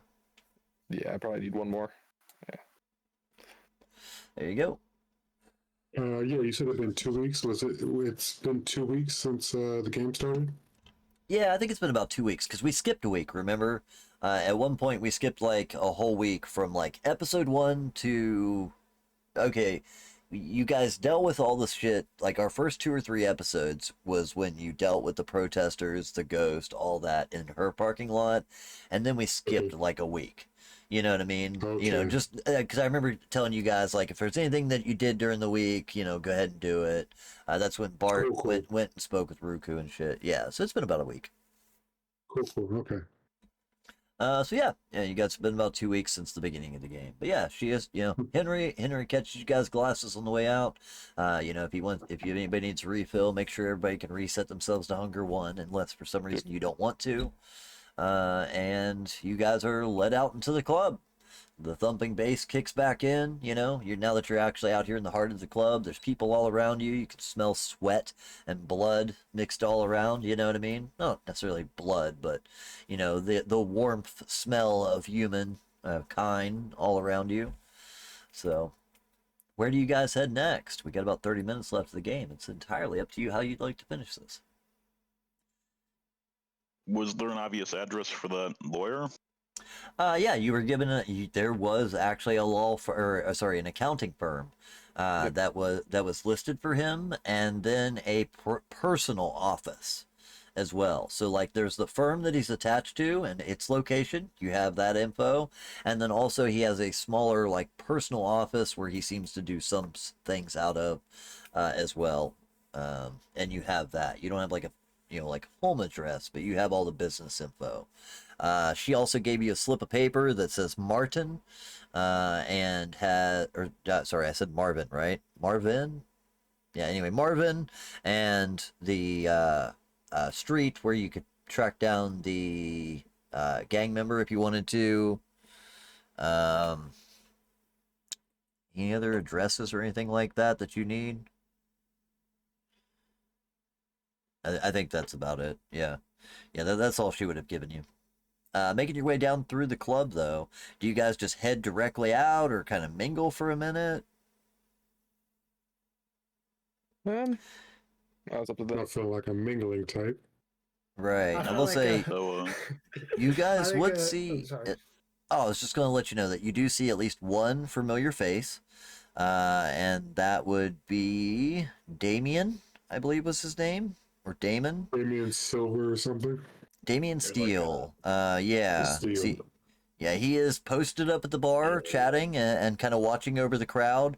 But you had met him previously, so he is still there. Henry, of course, is there. But other than that, I don't think there's anyone else that really stands out to you as like, hey, I know this guy. You know what I mean? At least that you can think of. We were supposed to look into him. I remember that the first night. Did we find anything? We're talking about Damien. So the Yes. situation on Damien was that he approached you when you guys were leaving that first night, and he was just like, "Hey, I got a piece of territory across town that I'm landlord over. Me and my coterie are landlord over. I'd love to share information with you." You know what I mean? Was kind of his gist. You know what I mean? If you have I done remember. okay, I tell you what. Let's do some. How do we do kind of like a research roll for you if you want to know how much you were able to gather on him just by asking around if you want to. Sure. We could do something like wits investigation, wits politics, anything else that you can suggest, you know what I mean? Even wits Politics seems right. streetwise. Yeah. I know you're pretty good at Streetwise? streetwise. Yeah, you don't get your specialty for the urban survival thing, but yeah, you could definitely use streetwise for this. What's the word on the street about this guy? Difficulty 2? Yeah, difficulty 2. All right. All right. 3. Okay, so with a 3, you've gotten word that he is allegedly a Ventru. He has a couple of businesses in town. He is newer to the area of Los Angeles, and you're not the only person that he has approached trying to make collaborations with. There are others that he has been like, hey, we should talk and discuss and mingle. It seems as though he is trying to get his pulse on the city, his finger on the pulse. This way he knows what's going on, how to best manipulate it to his advantage, as it would seem, you know what I mean? But at least for the most part, you've heard on the up and up, he's on the up and up, but can be a bit of a power-hungry type. You're not sure that there's very little information because he has only been around for about 6 months to a year, and a lot of those have been mentioned. Like, it's kind of surprising that he's already gotten so close to the Baron, but only because of his affiliations was he able to do so. Okay. Nice. Yeah. Yeah, makes sense. But yeah, he just seems like someone else that's trying to get their pulse on the city, and had made the offer to you to share information. Seems like he's probably trying to get information more than anything. Yeah. But yeah, as you guys are making your way through the club, you would see him there. Henry would keep an eye on you. As to make sure that you guys got out all right without any trouble here in the club, but. He also offers you the back exit if you want. But yeah, it's entirely up to you guys where you want to go from there. The Marina, were you going to do a hunt? Or, like, look about? I mean, don't you guys need to do something for that I remember you mentioning something that you guys needed to do. I think. Like, I got personal stuff, but we still have a few hours left of the night. My stuff isn't a need to do tonight type deal. Yours is probably a little bit more of something we should push as a priority. Well, the apartment is going to be. It's going to be fine for at least a week or two before anything happens. Yeah. Then maybe just shoot off an email to this accountant/lawyer. It might be better to try to reach out to him before we just show up at his doorstep. Yeah, that's a good idea. Well, You're planning on keeping the apartment, right? If possible. then how about we go from this club to another one? A little bit more relaxed, I would say. Well, I don't know, how would it? Did it feel like one that's going to be bumping on Friday too? Yeah, it probably will be. So the if you're talking about Ruku's Yeah. place, very specifically, it was a 2-level kind of establishment, right? So you had your face, which is up top, which was a tiki bar. Essentially, it was very Hawaiian themed. It kind of had like the big island head statues and fake volcanoes that had like a propane fire burning just for aesthetics. You know what I mean?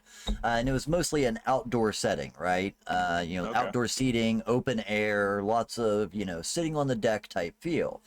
But since you knew the special entrance, there is a small side door that also goes to a basement that is similar, still kind of keeps a little bit of that Islander theme, but is more of a speakeasy underneath that's not as crowded. It was completely kindred. You did see other Nosferatu sitting out openly, kind of, displaying themselves or whatever, but there was probably only about like a dozen that you saw there. You know what I mean? As far as that goes. But yeah, you think it would probably be busier on a Friday night, but still not like this. Like this place is packed. Personal, you got to work your way through to get through the crowd. Yeah, hopefully I can make the handoff, make introductions if people want. If not, they can still just do stuff within the crowd. And Oh yeah, there's definitely plenty of kindred to meet. I don't know if I'll feel like fucking around and want to get up in there, but probably not. I kind of just want to go back to my garage sooner or later. Right, but yeah, it's up to you if that's what you guys want to do. Fine.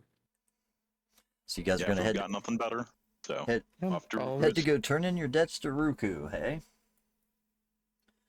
All right, so you guys head back that way. If I remember correctly, his location was kind of towards the western portion of your domain. Sorry, trying to get used to this new layout. Folders, weird.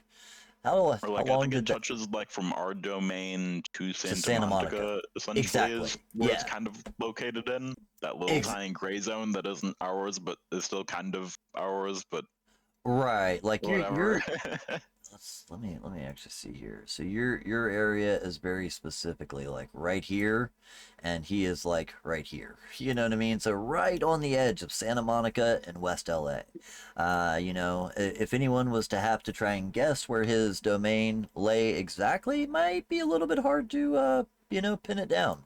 As to who actually owns this. But yeah, that little red zone there is yours. So yeah, you guys can easily go do that. You make your way that direction and bump into them. Like, move the map here so everybody else can see a little bit better as well. Oh, I put it right behind me. I don't know which way to go with it. There we go. Let's do that. All right. So yeah, in the vehicle, I'll inform them how it's like. It seems like the area that we're going to is more 90% kindred, potentially. So that's a neat vibe. yeah, absolutely. Sorry, 2 seconds here.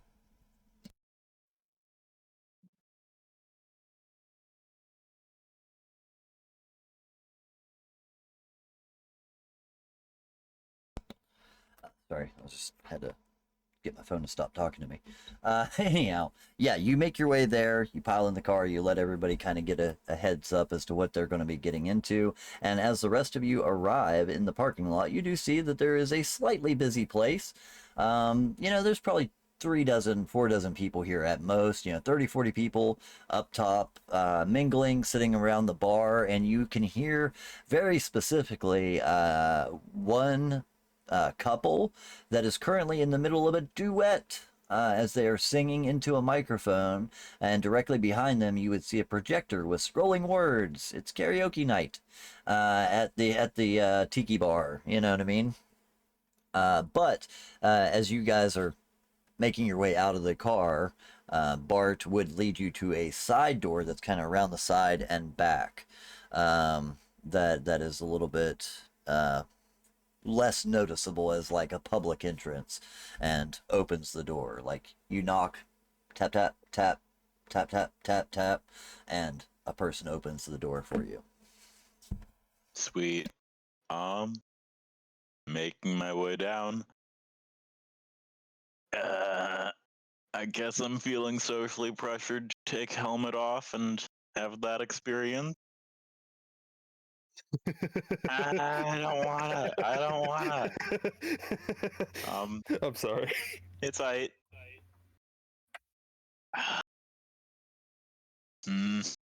He'll give me shit of it, but then. Marina's just calmly following behind, blissfully. So I guess because he's in the lead, I do it. Roll the 1. I'm going to cowardly just. I start taking off the helmet, then I put it back on. It's like. Right.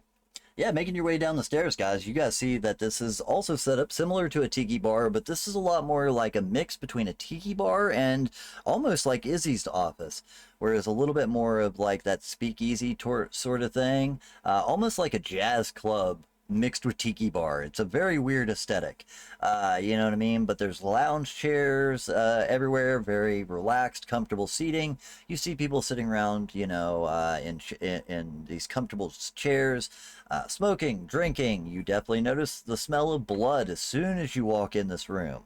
And as like a server walks past you, you know what I mean? You see that the tray that they are carrying has like champagne flutes with, you know, Vitae in it instead of, you know, champagne or whatever. And at the very far end, set up on a seat that almost looks like a throne of sorts, perched up there is a rather big, jolly-looking guy. Let me go ahead and show you a picture of him as well, just for the audience here.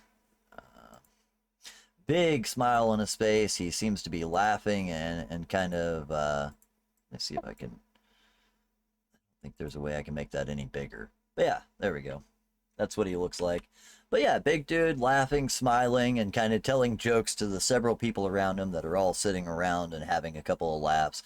So like where his throne, you know, which is actually just a big wicker chair, like those old wicker, like woven chairs. It's like that, but very large, big, high back. It's got lots of decorations and flowers and leis hung on top of it, a couple of fake palm trees sitting next to it, and a couple of chairs and couches on either side of him, almost in a semicircle where he can entertain his crowd.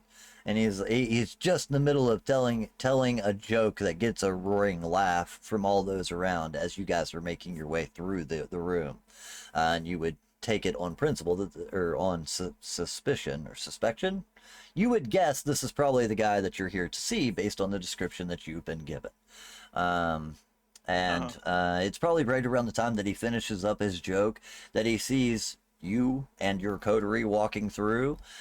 Marina, this is actually a really weird thing for you. I just thought about it before I get to Bart. Yeah. So let me go ahead and say that Bart, he would say, "Hey, if it isn't my helmet-headed man, get over here! Come on!"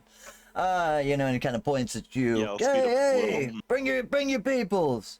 You know, and waves you all over. And you see me even saying a couple of things, and a couple people get up, like make room for you to sit down.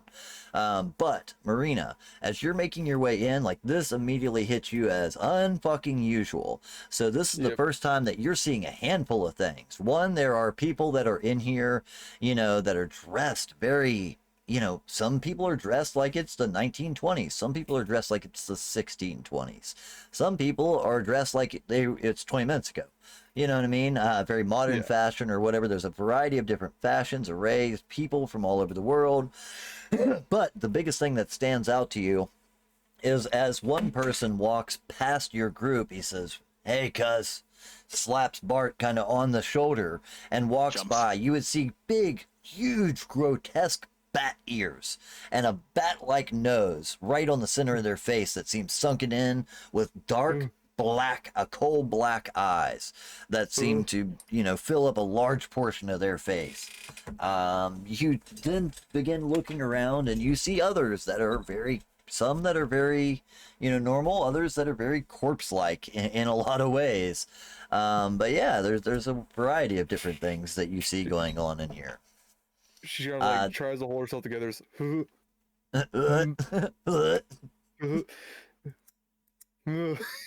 That's funny.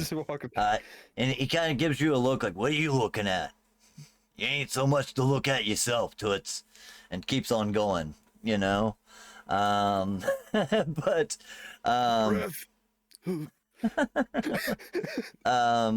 yeah, you would also see that people are like openly feeding down here as well. So there is this one section of couch where there's 3 or 4 people sitting, and one girl is kind of laid casually across the lap of another man who has currently got her by the wrist and is just feeding as a little trickle of blood runs down her arm, and she looks to be elated with pleasure. She's the girl that's laying there being drank from just seems to be euphoric in bliss. But as you make your way through all of this crowd and you see all of these strange things, you are welcomed into the inner circle of Ruku, who says, "Hey, come on in. Everybody grab a seat. Let me get you guys some drinks. Drinks. You know," and throws his hands up to the air. He's like, all right, so I know my guy here. He says, old helmet head. God, look at this thing. Either way. I don't think I met you guys. You must be the coterie he's talking about. I am Good people. I've been hearing word about you. You know, you got a little bit of a turf for your own now. Look at you. You're doing big things. Proud of you, my man. Other big things. I got that thing that we talked about, and like I pass him subtly under the table, probably not that subtly. The big pile of cash. Everything should be there. He grabs he like pulls it halfway up. He doesn't like hold it up in the air, but he does pull it up and kind of peeks open the envelope. Hey, my man. He actually looks at a guy and throws it to one of the other guys, because there's still 2 or 3 people that he was talking to sitting now with you. And he actually takes it and he throws it at the other guy. He says, "There." He says, "Fucking, I remember never bet with this guy, man. Fucking, there's your money. Now you can quit your bitching. See, we're all happy today." You know, he just tosses it away like, I didn't even want this. You know what I mean? He really didn't even care. Goes in to save some more, probably. Literally, the guy is like, "Yeah, thank you," and puts it in his own pocket. You know what I mean? He's paid off his own gambling debts, you know, so to speak. He's like, I bet this guy against who's in, does California have a football team? Jamal, did you know? Clark, do you know? Yeah, Raiders, Chargers. There you go. There you go. Never bet on the Chargers, man. I took a bad bet. This fucking guy. Whatever. Either way, I'm glad you guys came in. It's good to meet you.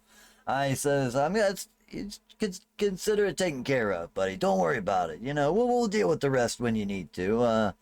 Nice. All that stuff. Like, I think I got a good bike locked down. Going to be giving it a thorough once over, but still, I got you something that I think you'll like. Man.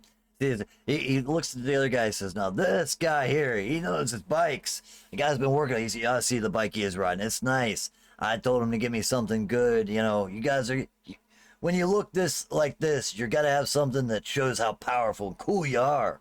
And I figured to myself, what better than a motorcycle? So I'm gonna get one. I ain't never rode one, but I'm sure I'll figure it out. You know what I mean? He just kind of throws it out there to everybody casually.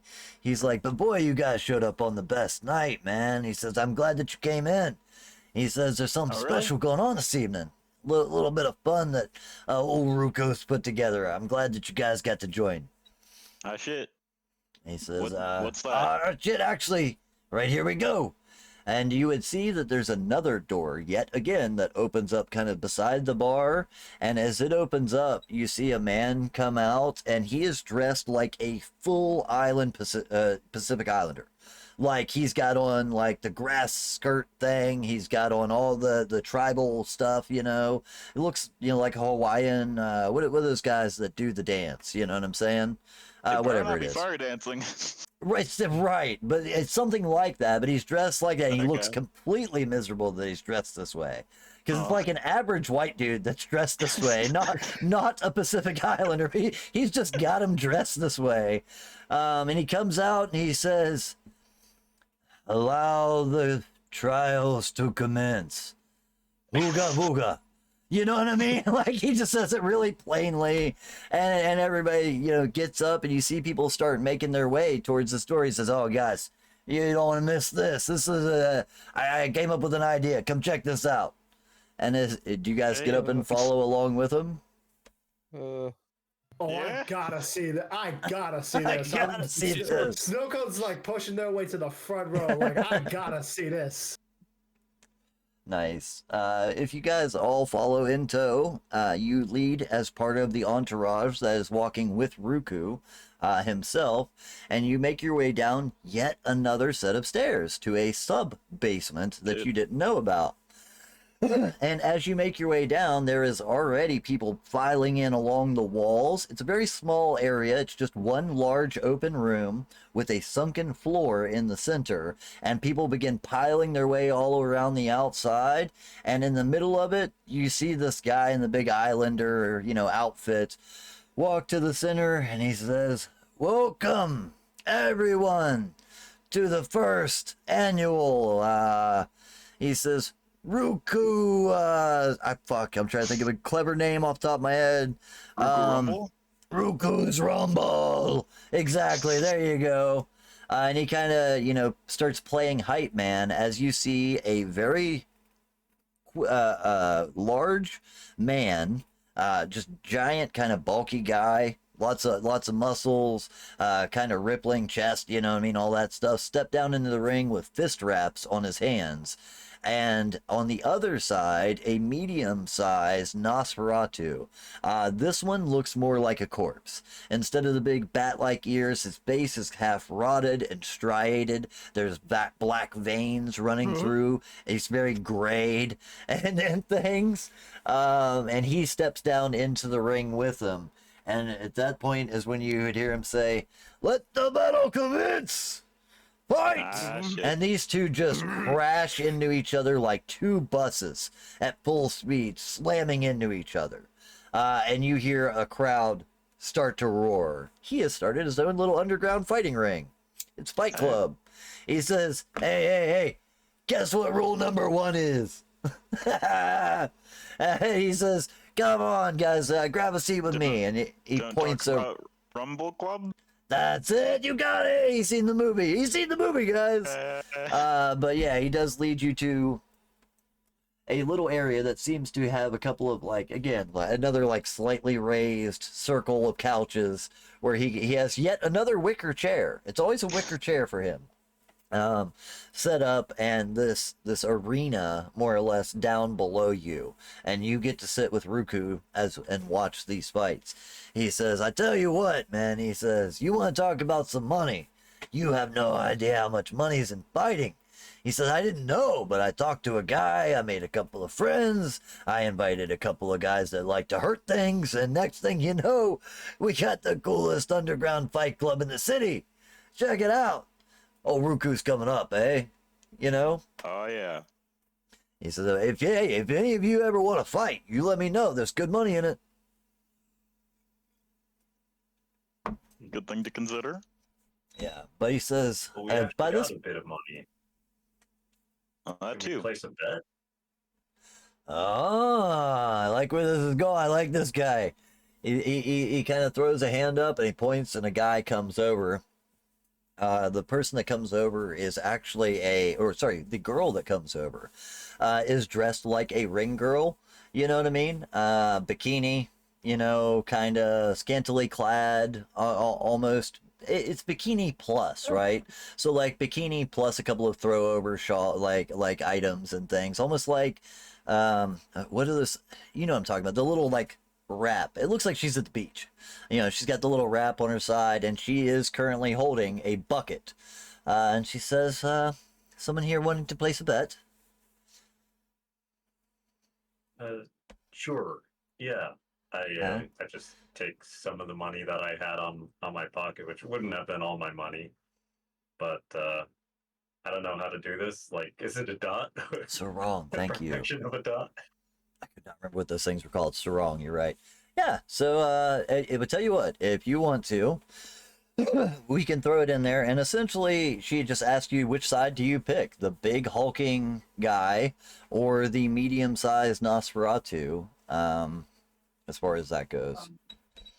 I was wondering if I can use some sort of insight. Sure. Yeah, we can make this a roll.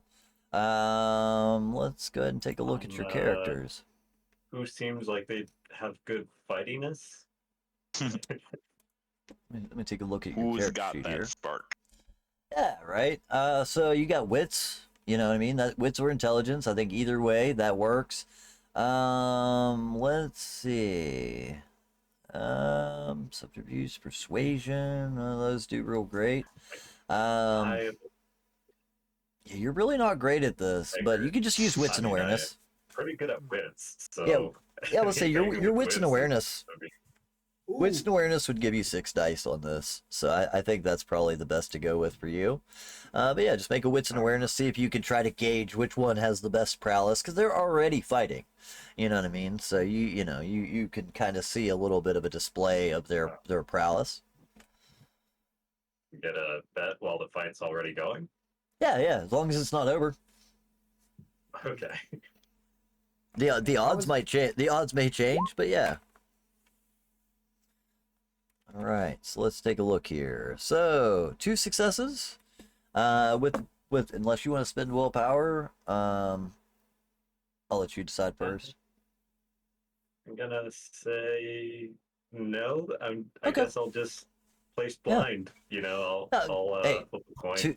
Two successes. You can tell. So what you're able to guess or gather just by watching the 2 is that the big guy, of course, is far more physically strong, but he's slow and has a lot of blind spots to where it seems like he, unless he is the dominant, he is going to quickly be outsmarted, more or less. Whereas the other guy is faster, more agile, and seems to have just equal in strength. So the other guy not only is equal in strength, but also faster. So even though he may look like the smaller opponent, he does seem like the more likely to win the actual encounter. I'm gonna bet on the ninja-looking guy. He looks cool. The zombie ninja. Zombie ninja. Yeah, absolutely. Sorry, give me 1 second here. She says, "Oh, that's Oswald. Yeah, he's a crowd favorite. Well, I mean, I guess for what you call a crowd favorite, we've only done one. But yeah, sure. And she takes your handful of cash. She takes a little note, attaches it, paper clips it, throws it in the bucket. She says, "I'll come see you, when the battle's over, or when the fight's over." Anyone else that goes to place any bets? I'll do it. I'll do it. Okay. Do you have a preference, or do you just kind of go with it? One Street Fighter. I'll bet on the big dude. I think the big Okay. big dude was do it. Yeah. Cool. All right. She takes your cash. Again, same thing. She puts a ticket with it, rubber bands it, paper clips it, whatever, throws it in the bucket with all the rest. And you see there's a pile of money in there. The bucket's damn near full, with all the different bets that have been placed, etc. Anyone else at that point? Or is that it? Okay. In that case, let's determine how this battle ends then, shall we? So the large guy is an anarch, or sorry, not an anarch, a Bruja, that seems to just be using his sheer strength to try and overcome the other, while the Nosferatu is, of course, using his dexterity to do so. Both of them are pretty equally matched in all fairness and get to roll 6 dice. Let's see, since you guys have a bet in on this, and Marina's had a lot going on, Clark, if you could roll me 6 dice, and Bart, roll me 6 dice. Each of you roll. Since Clark is our resident big guy, you'll play the role of the big dude, and Bart, you can be our Nosferatu. And we'll see, we'll do best out of 3 to see who wins this battle. All right, so we've got 2 successes for Clark's end of it. I think 2 on mine too. 2 3. successes. Is there 3? Hey, we 7. don't know. It's 2, right? 2 and 2. Yeah, two and two so far. So at least during the first portion of this match, as the big guy seems to obviously be bringing in heavy helmet haymaker like blows that are doing lots of damage. Every time he does connect with this guy, you see him damn near fall to the ground. He's being overwhelmed by the strength of this massive dude. But will quickly kind of, once he shakes the cobwebs out, he will step to the side and come in with a couple of jabs in the ribs, or come in to drop an elbow like in the back, like he's just running circles almost around the guy at the same time. So let's go ahead and do one more of those if you guys don't mind, or well, we'll do two more, but for round two. Yeah, all round right, 2 is 3 on my end. one. All right, yep, the Nos has 3. And let's see. Three. Oh, an equal clash. Oh, okay, I see what you did there. So 1, 2, 3 again, yeah. And each of you with a single 10 on that. So it seems like it's really hard to tell exactly who's going to come out ahead. By this point, both guys are tiring out. The big guy is sweating. He looks tired. He looks exhausted, where the Nosferatu doesn't. You know what I mean? He doesn't look as exhausted, but looks, well, a lot more injured, right? So he's Still gotten some one or heavy... two good hits can bring him down. Yeah, so several heavy, you know, if their skin could bruise, he would be bruised, you know what I mean? He'd probably be bleeding, but and you could see like a cracked lip and stuff. But let's go ahead and make those final rolls to see how this thing plays out. I swear that's Another 3. that's the All way right, things always now look. here's the interesting There you part. go, So you we finally got got one, only 1, got 2, one. 3, and 1. Okay, so here's the fun part. I want you guys to roll 3 additional dice, each of you. And we're going to do a kind willpower of, roll, this is your essentially? willpower roll, yeah. I didn't want to do willpower on all of them, but we'll do one last one to see who kind of finishes this thing out. All right, so it's no additional successes, but you already had 1, 2, 3. He adds 2. So it brings you back to 3. All right, I'm rolling a die. I will roll a die for each one to see who tips over. The big guy. Oh, I guess I rolled 2. And the little guy. I think this fight is rigged. All Holy right, cow. there it is. So yeah, Dude, right. we're just doing nothing but 3s, basically. We're just bop, bop, bop, Right. bop, bop, bop. And you know what? That might even be a suspicion that you kind of gain, is that like maybe Ruku's got his hands in on the you know, his thumb on the scale of this fight. But at the very last moment, you do see that as the big guy comes in and goes to just grab and take this fight down to the ground where he feels he might have more dominance, the other guy sidesteps and comes around with just a hell of a blow to the back of that guy's head, and he goes down. And he just hits the mat like a ton of bricks and is out cold. And the crowd... Illegal shots are totally legit here, I guess? Cool. Oh, yeah. Yeah, absolutely. Nice. The crowd goes pretty crazy on this one. There are no rules. I was going to say, it's actually, I probably should have done a better job of describing it. When he steps aside, goes around, hits him from the back, he not only just does it quickly, he does it with lightning speed. So not only are, you know, illegal shots, as you would say, but also they're allowed to use disciplines. You know what I mean? The big guy obviously was pumping himself up. That was the only discipline he was using. But the other guy used celerity for sure, and came around and hurt this guy. But yeah, crowd goes wild. You know, everybody gets, you know, excited. Money's thrown, you know, or tickets are torn up, thrown on the ground. Others get excited, etc. I believe that it was Numar who bet on the little guy. Hey, you guys see, it was all random dice rolls. So Snowcone, you're out like $100, but Numar, after 20 minutes, you know, 10 or 15 minutes, the lady gets done counting everything, sorting it, separating it. She does actually bring over a bundle that's, you know, almost 3 times the size that you had handed her. So you end up making a couple of extra bucks during the process. And she says, here's your winnings. Congratulations on the fight. And, you know, let me know if you want to make any future bets. I got to get back to the crowd, though. Thanks. And she just starts moving on to distribute to others, you know. But it is exactly 12:03. I think the way we can end this is when we see one next person or another person entering the ring. this time is actually a muscular but younger looking woman. She is kind of like a light skin, but at the same time has like real dark hair, and I wouldn't say tall, but average height and muscular build. You know what I mean?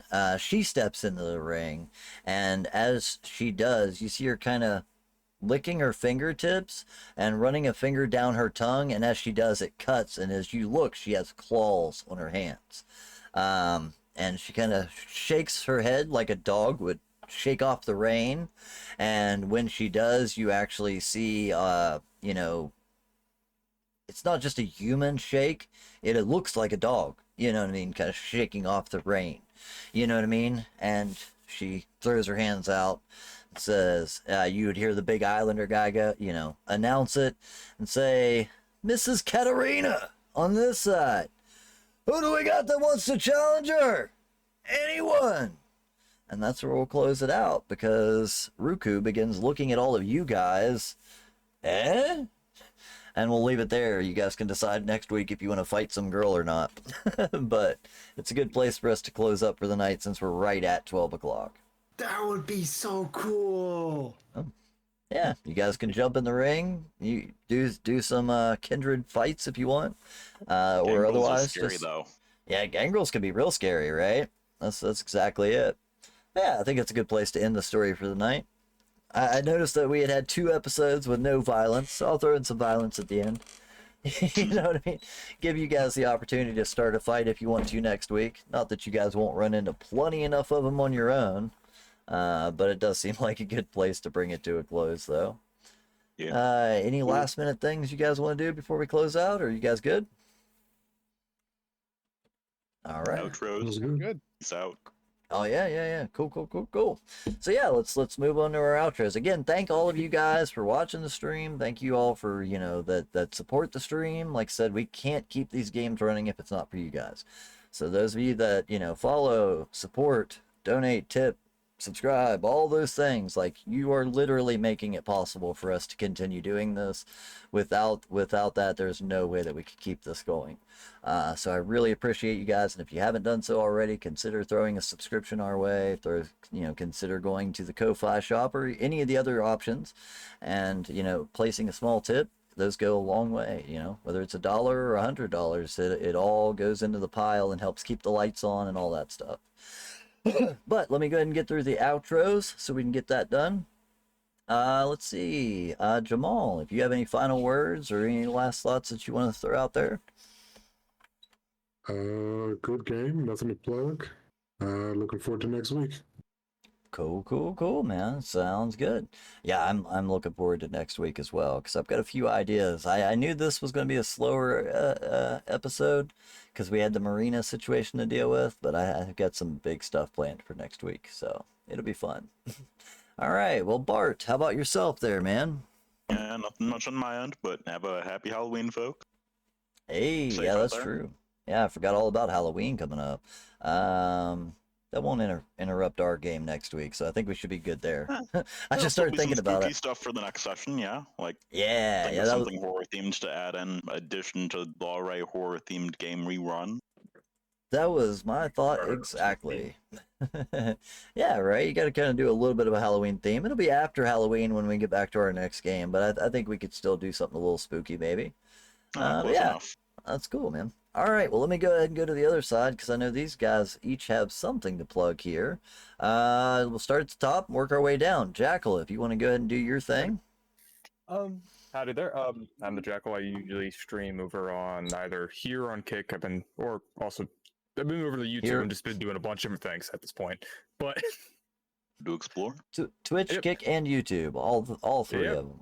all 3, I've been just spamming out stuff. I've been trying to get a bit more active on all 3 of them. So, but yeah, it's exactly how it's usually spelled up there. Just minus the gaming for the other 2. Twitch has a.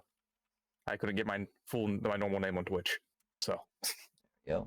There's a shout out for your Twitch name, the Jackal Gaming. Thank you. I don't have the links for the other ones, but yeah. If you guys haven't Yeah. already, go over, give him a follow, give him a shout out, all that stuff. You know what I mean? Definitely does some cool stuff. Check out his links and all that shit. I will say we did some what was it, co-op on man, I can't think, Demonologist the other day, and it was real fun, man. Let's say some of the clips that he's posted on YouTube are killer. Go check them out. They're really funny. All right, Snowcone, Jobman, how about yourself, sir?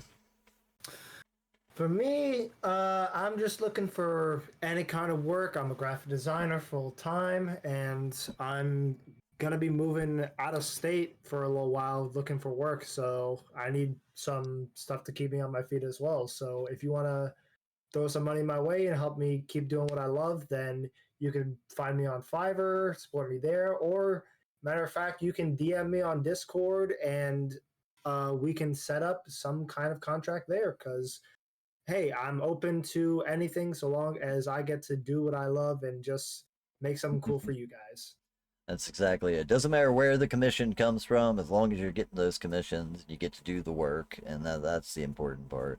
Yeah, well, I'll say he's definitely part of our Discord, so if you guys want to, you can message him directly there, and right there is his Fiverr, if you guys want to go check out some of that.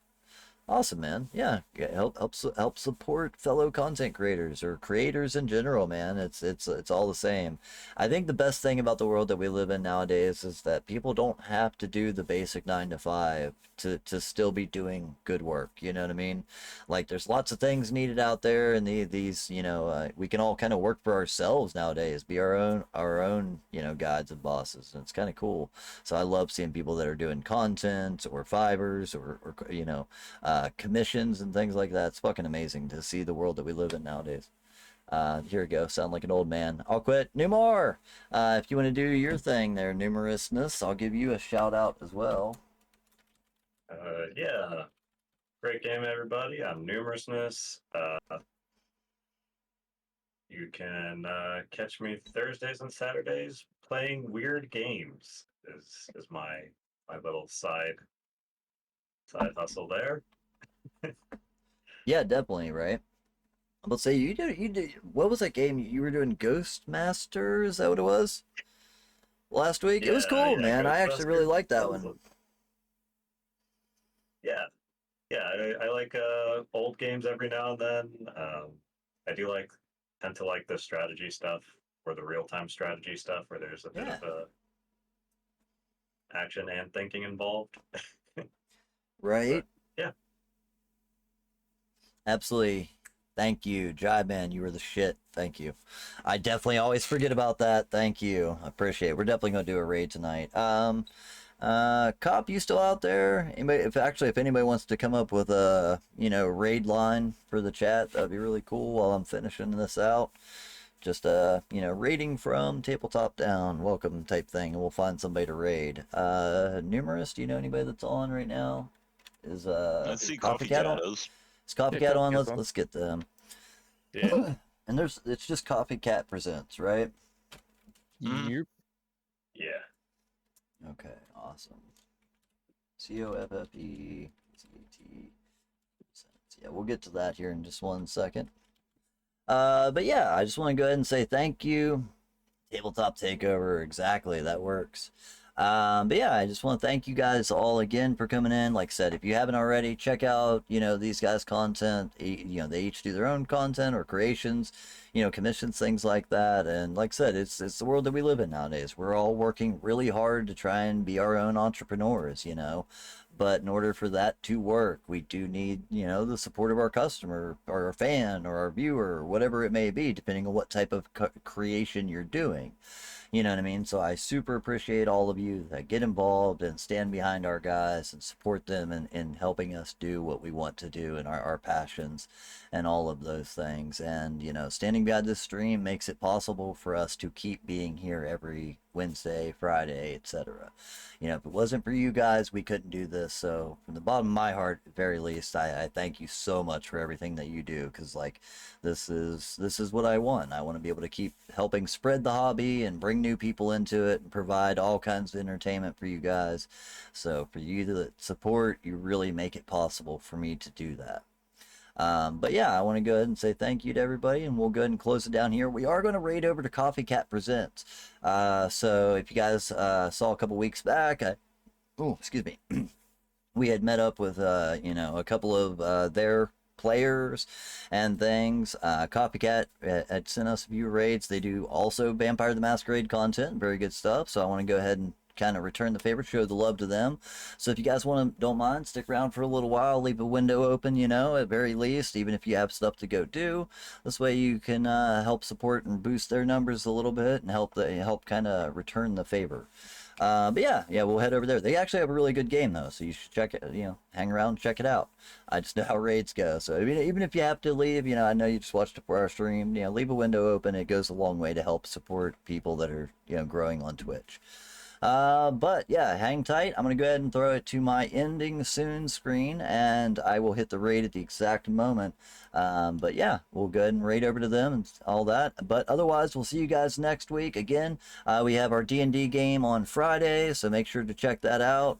That's 8 p.m. to 12 a.m. Eastern Standard Time, and I think that's really about it for the week. So Friday is our D&D game. Check that out. Tomorrow I'll be playing some video games and other things.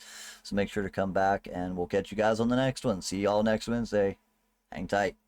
Let me go ahead and start the raid.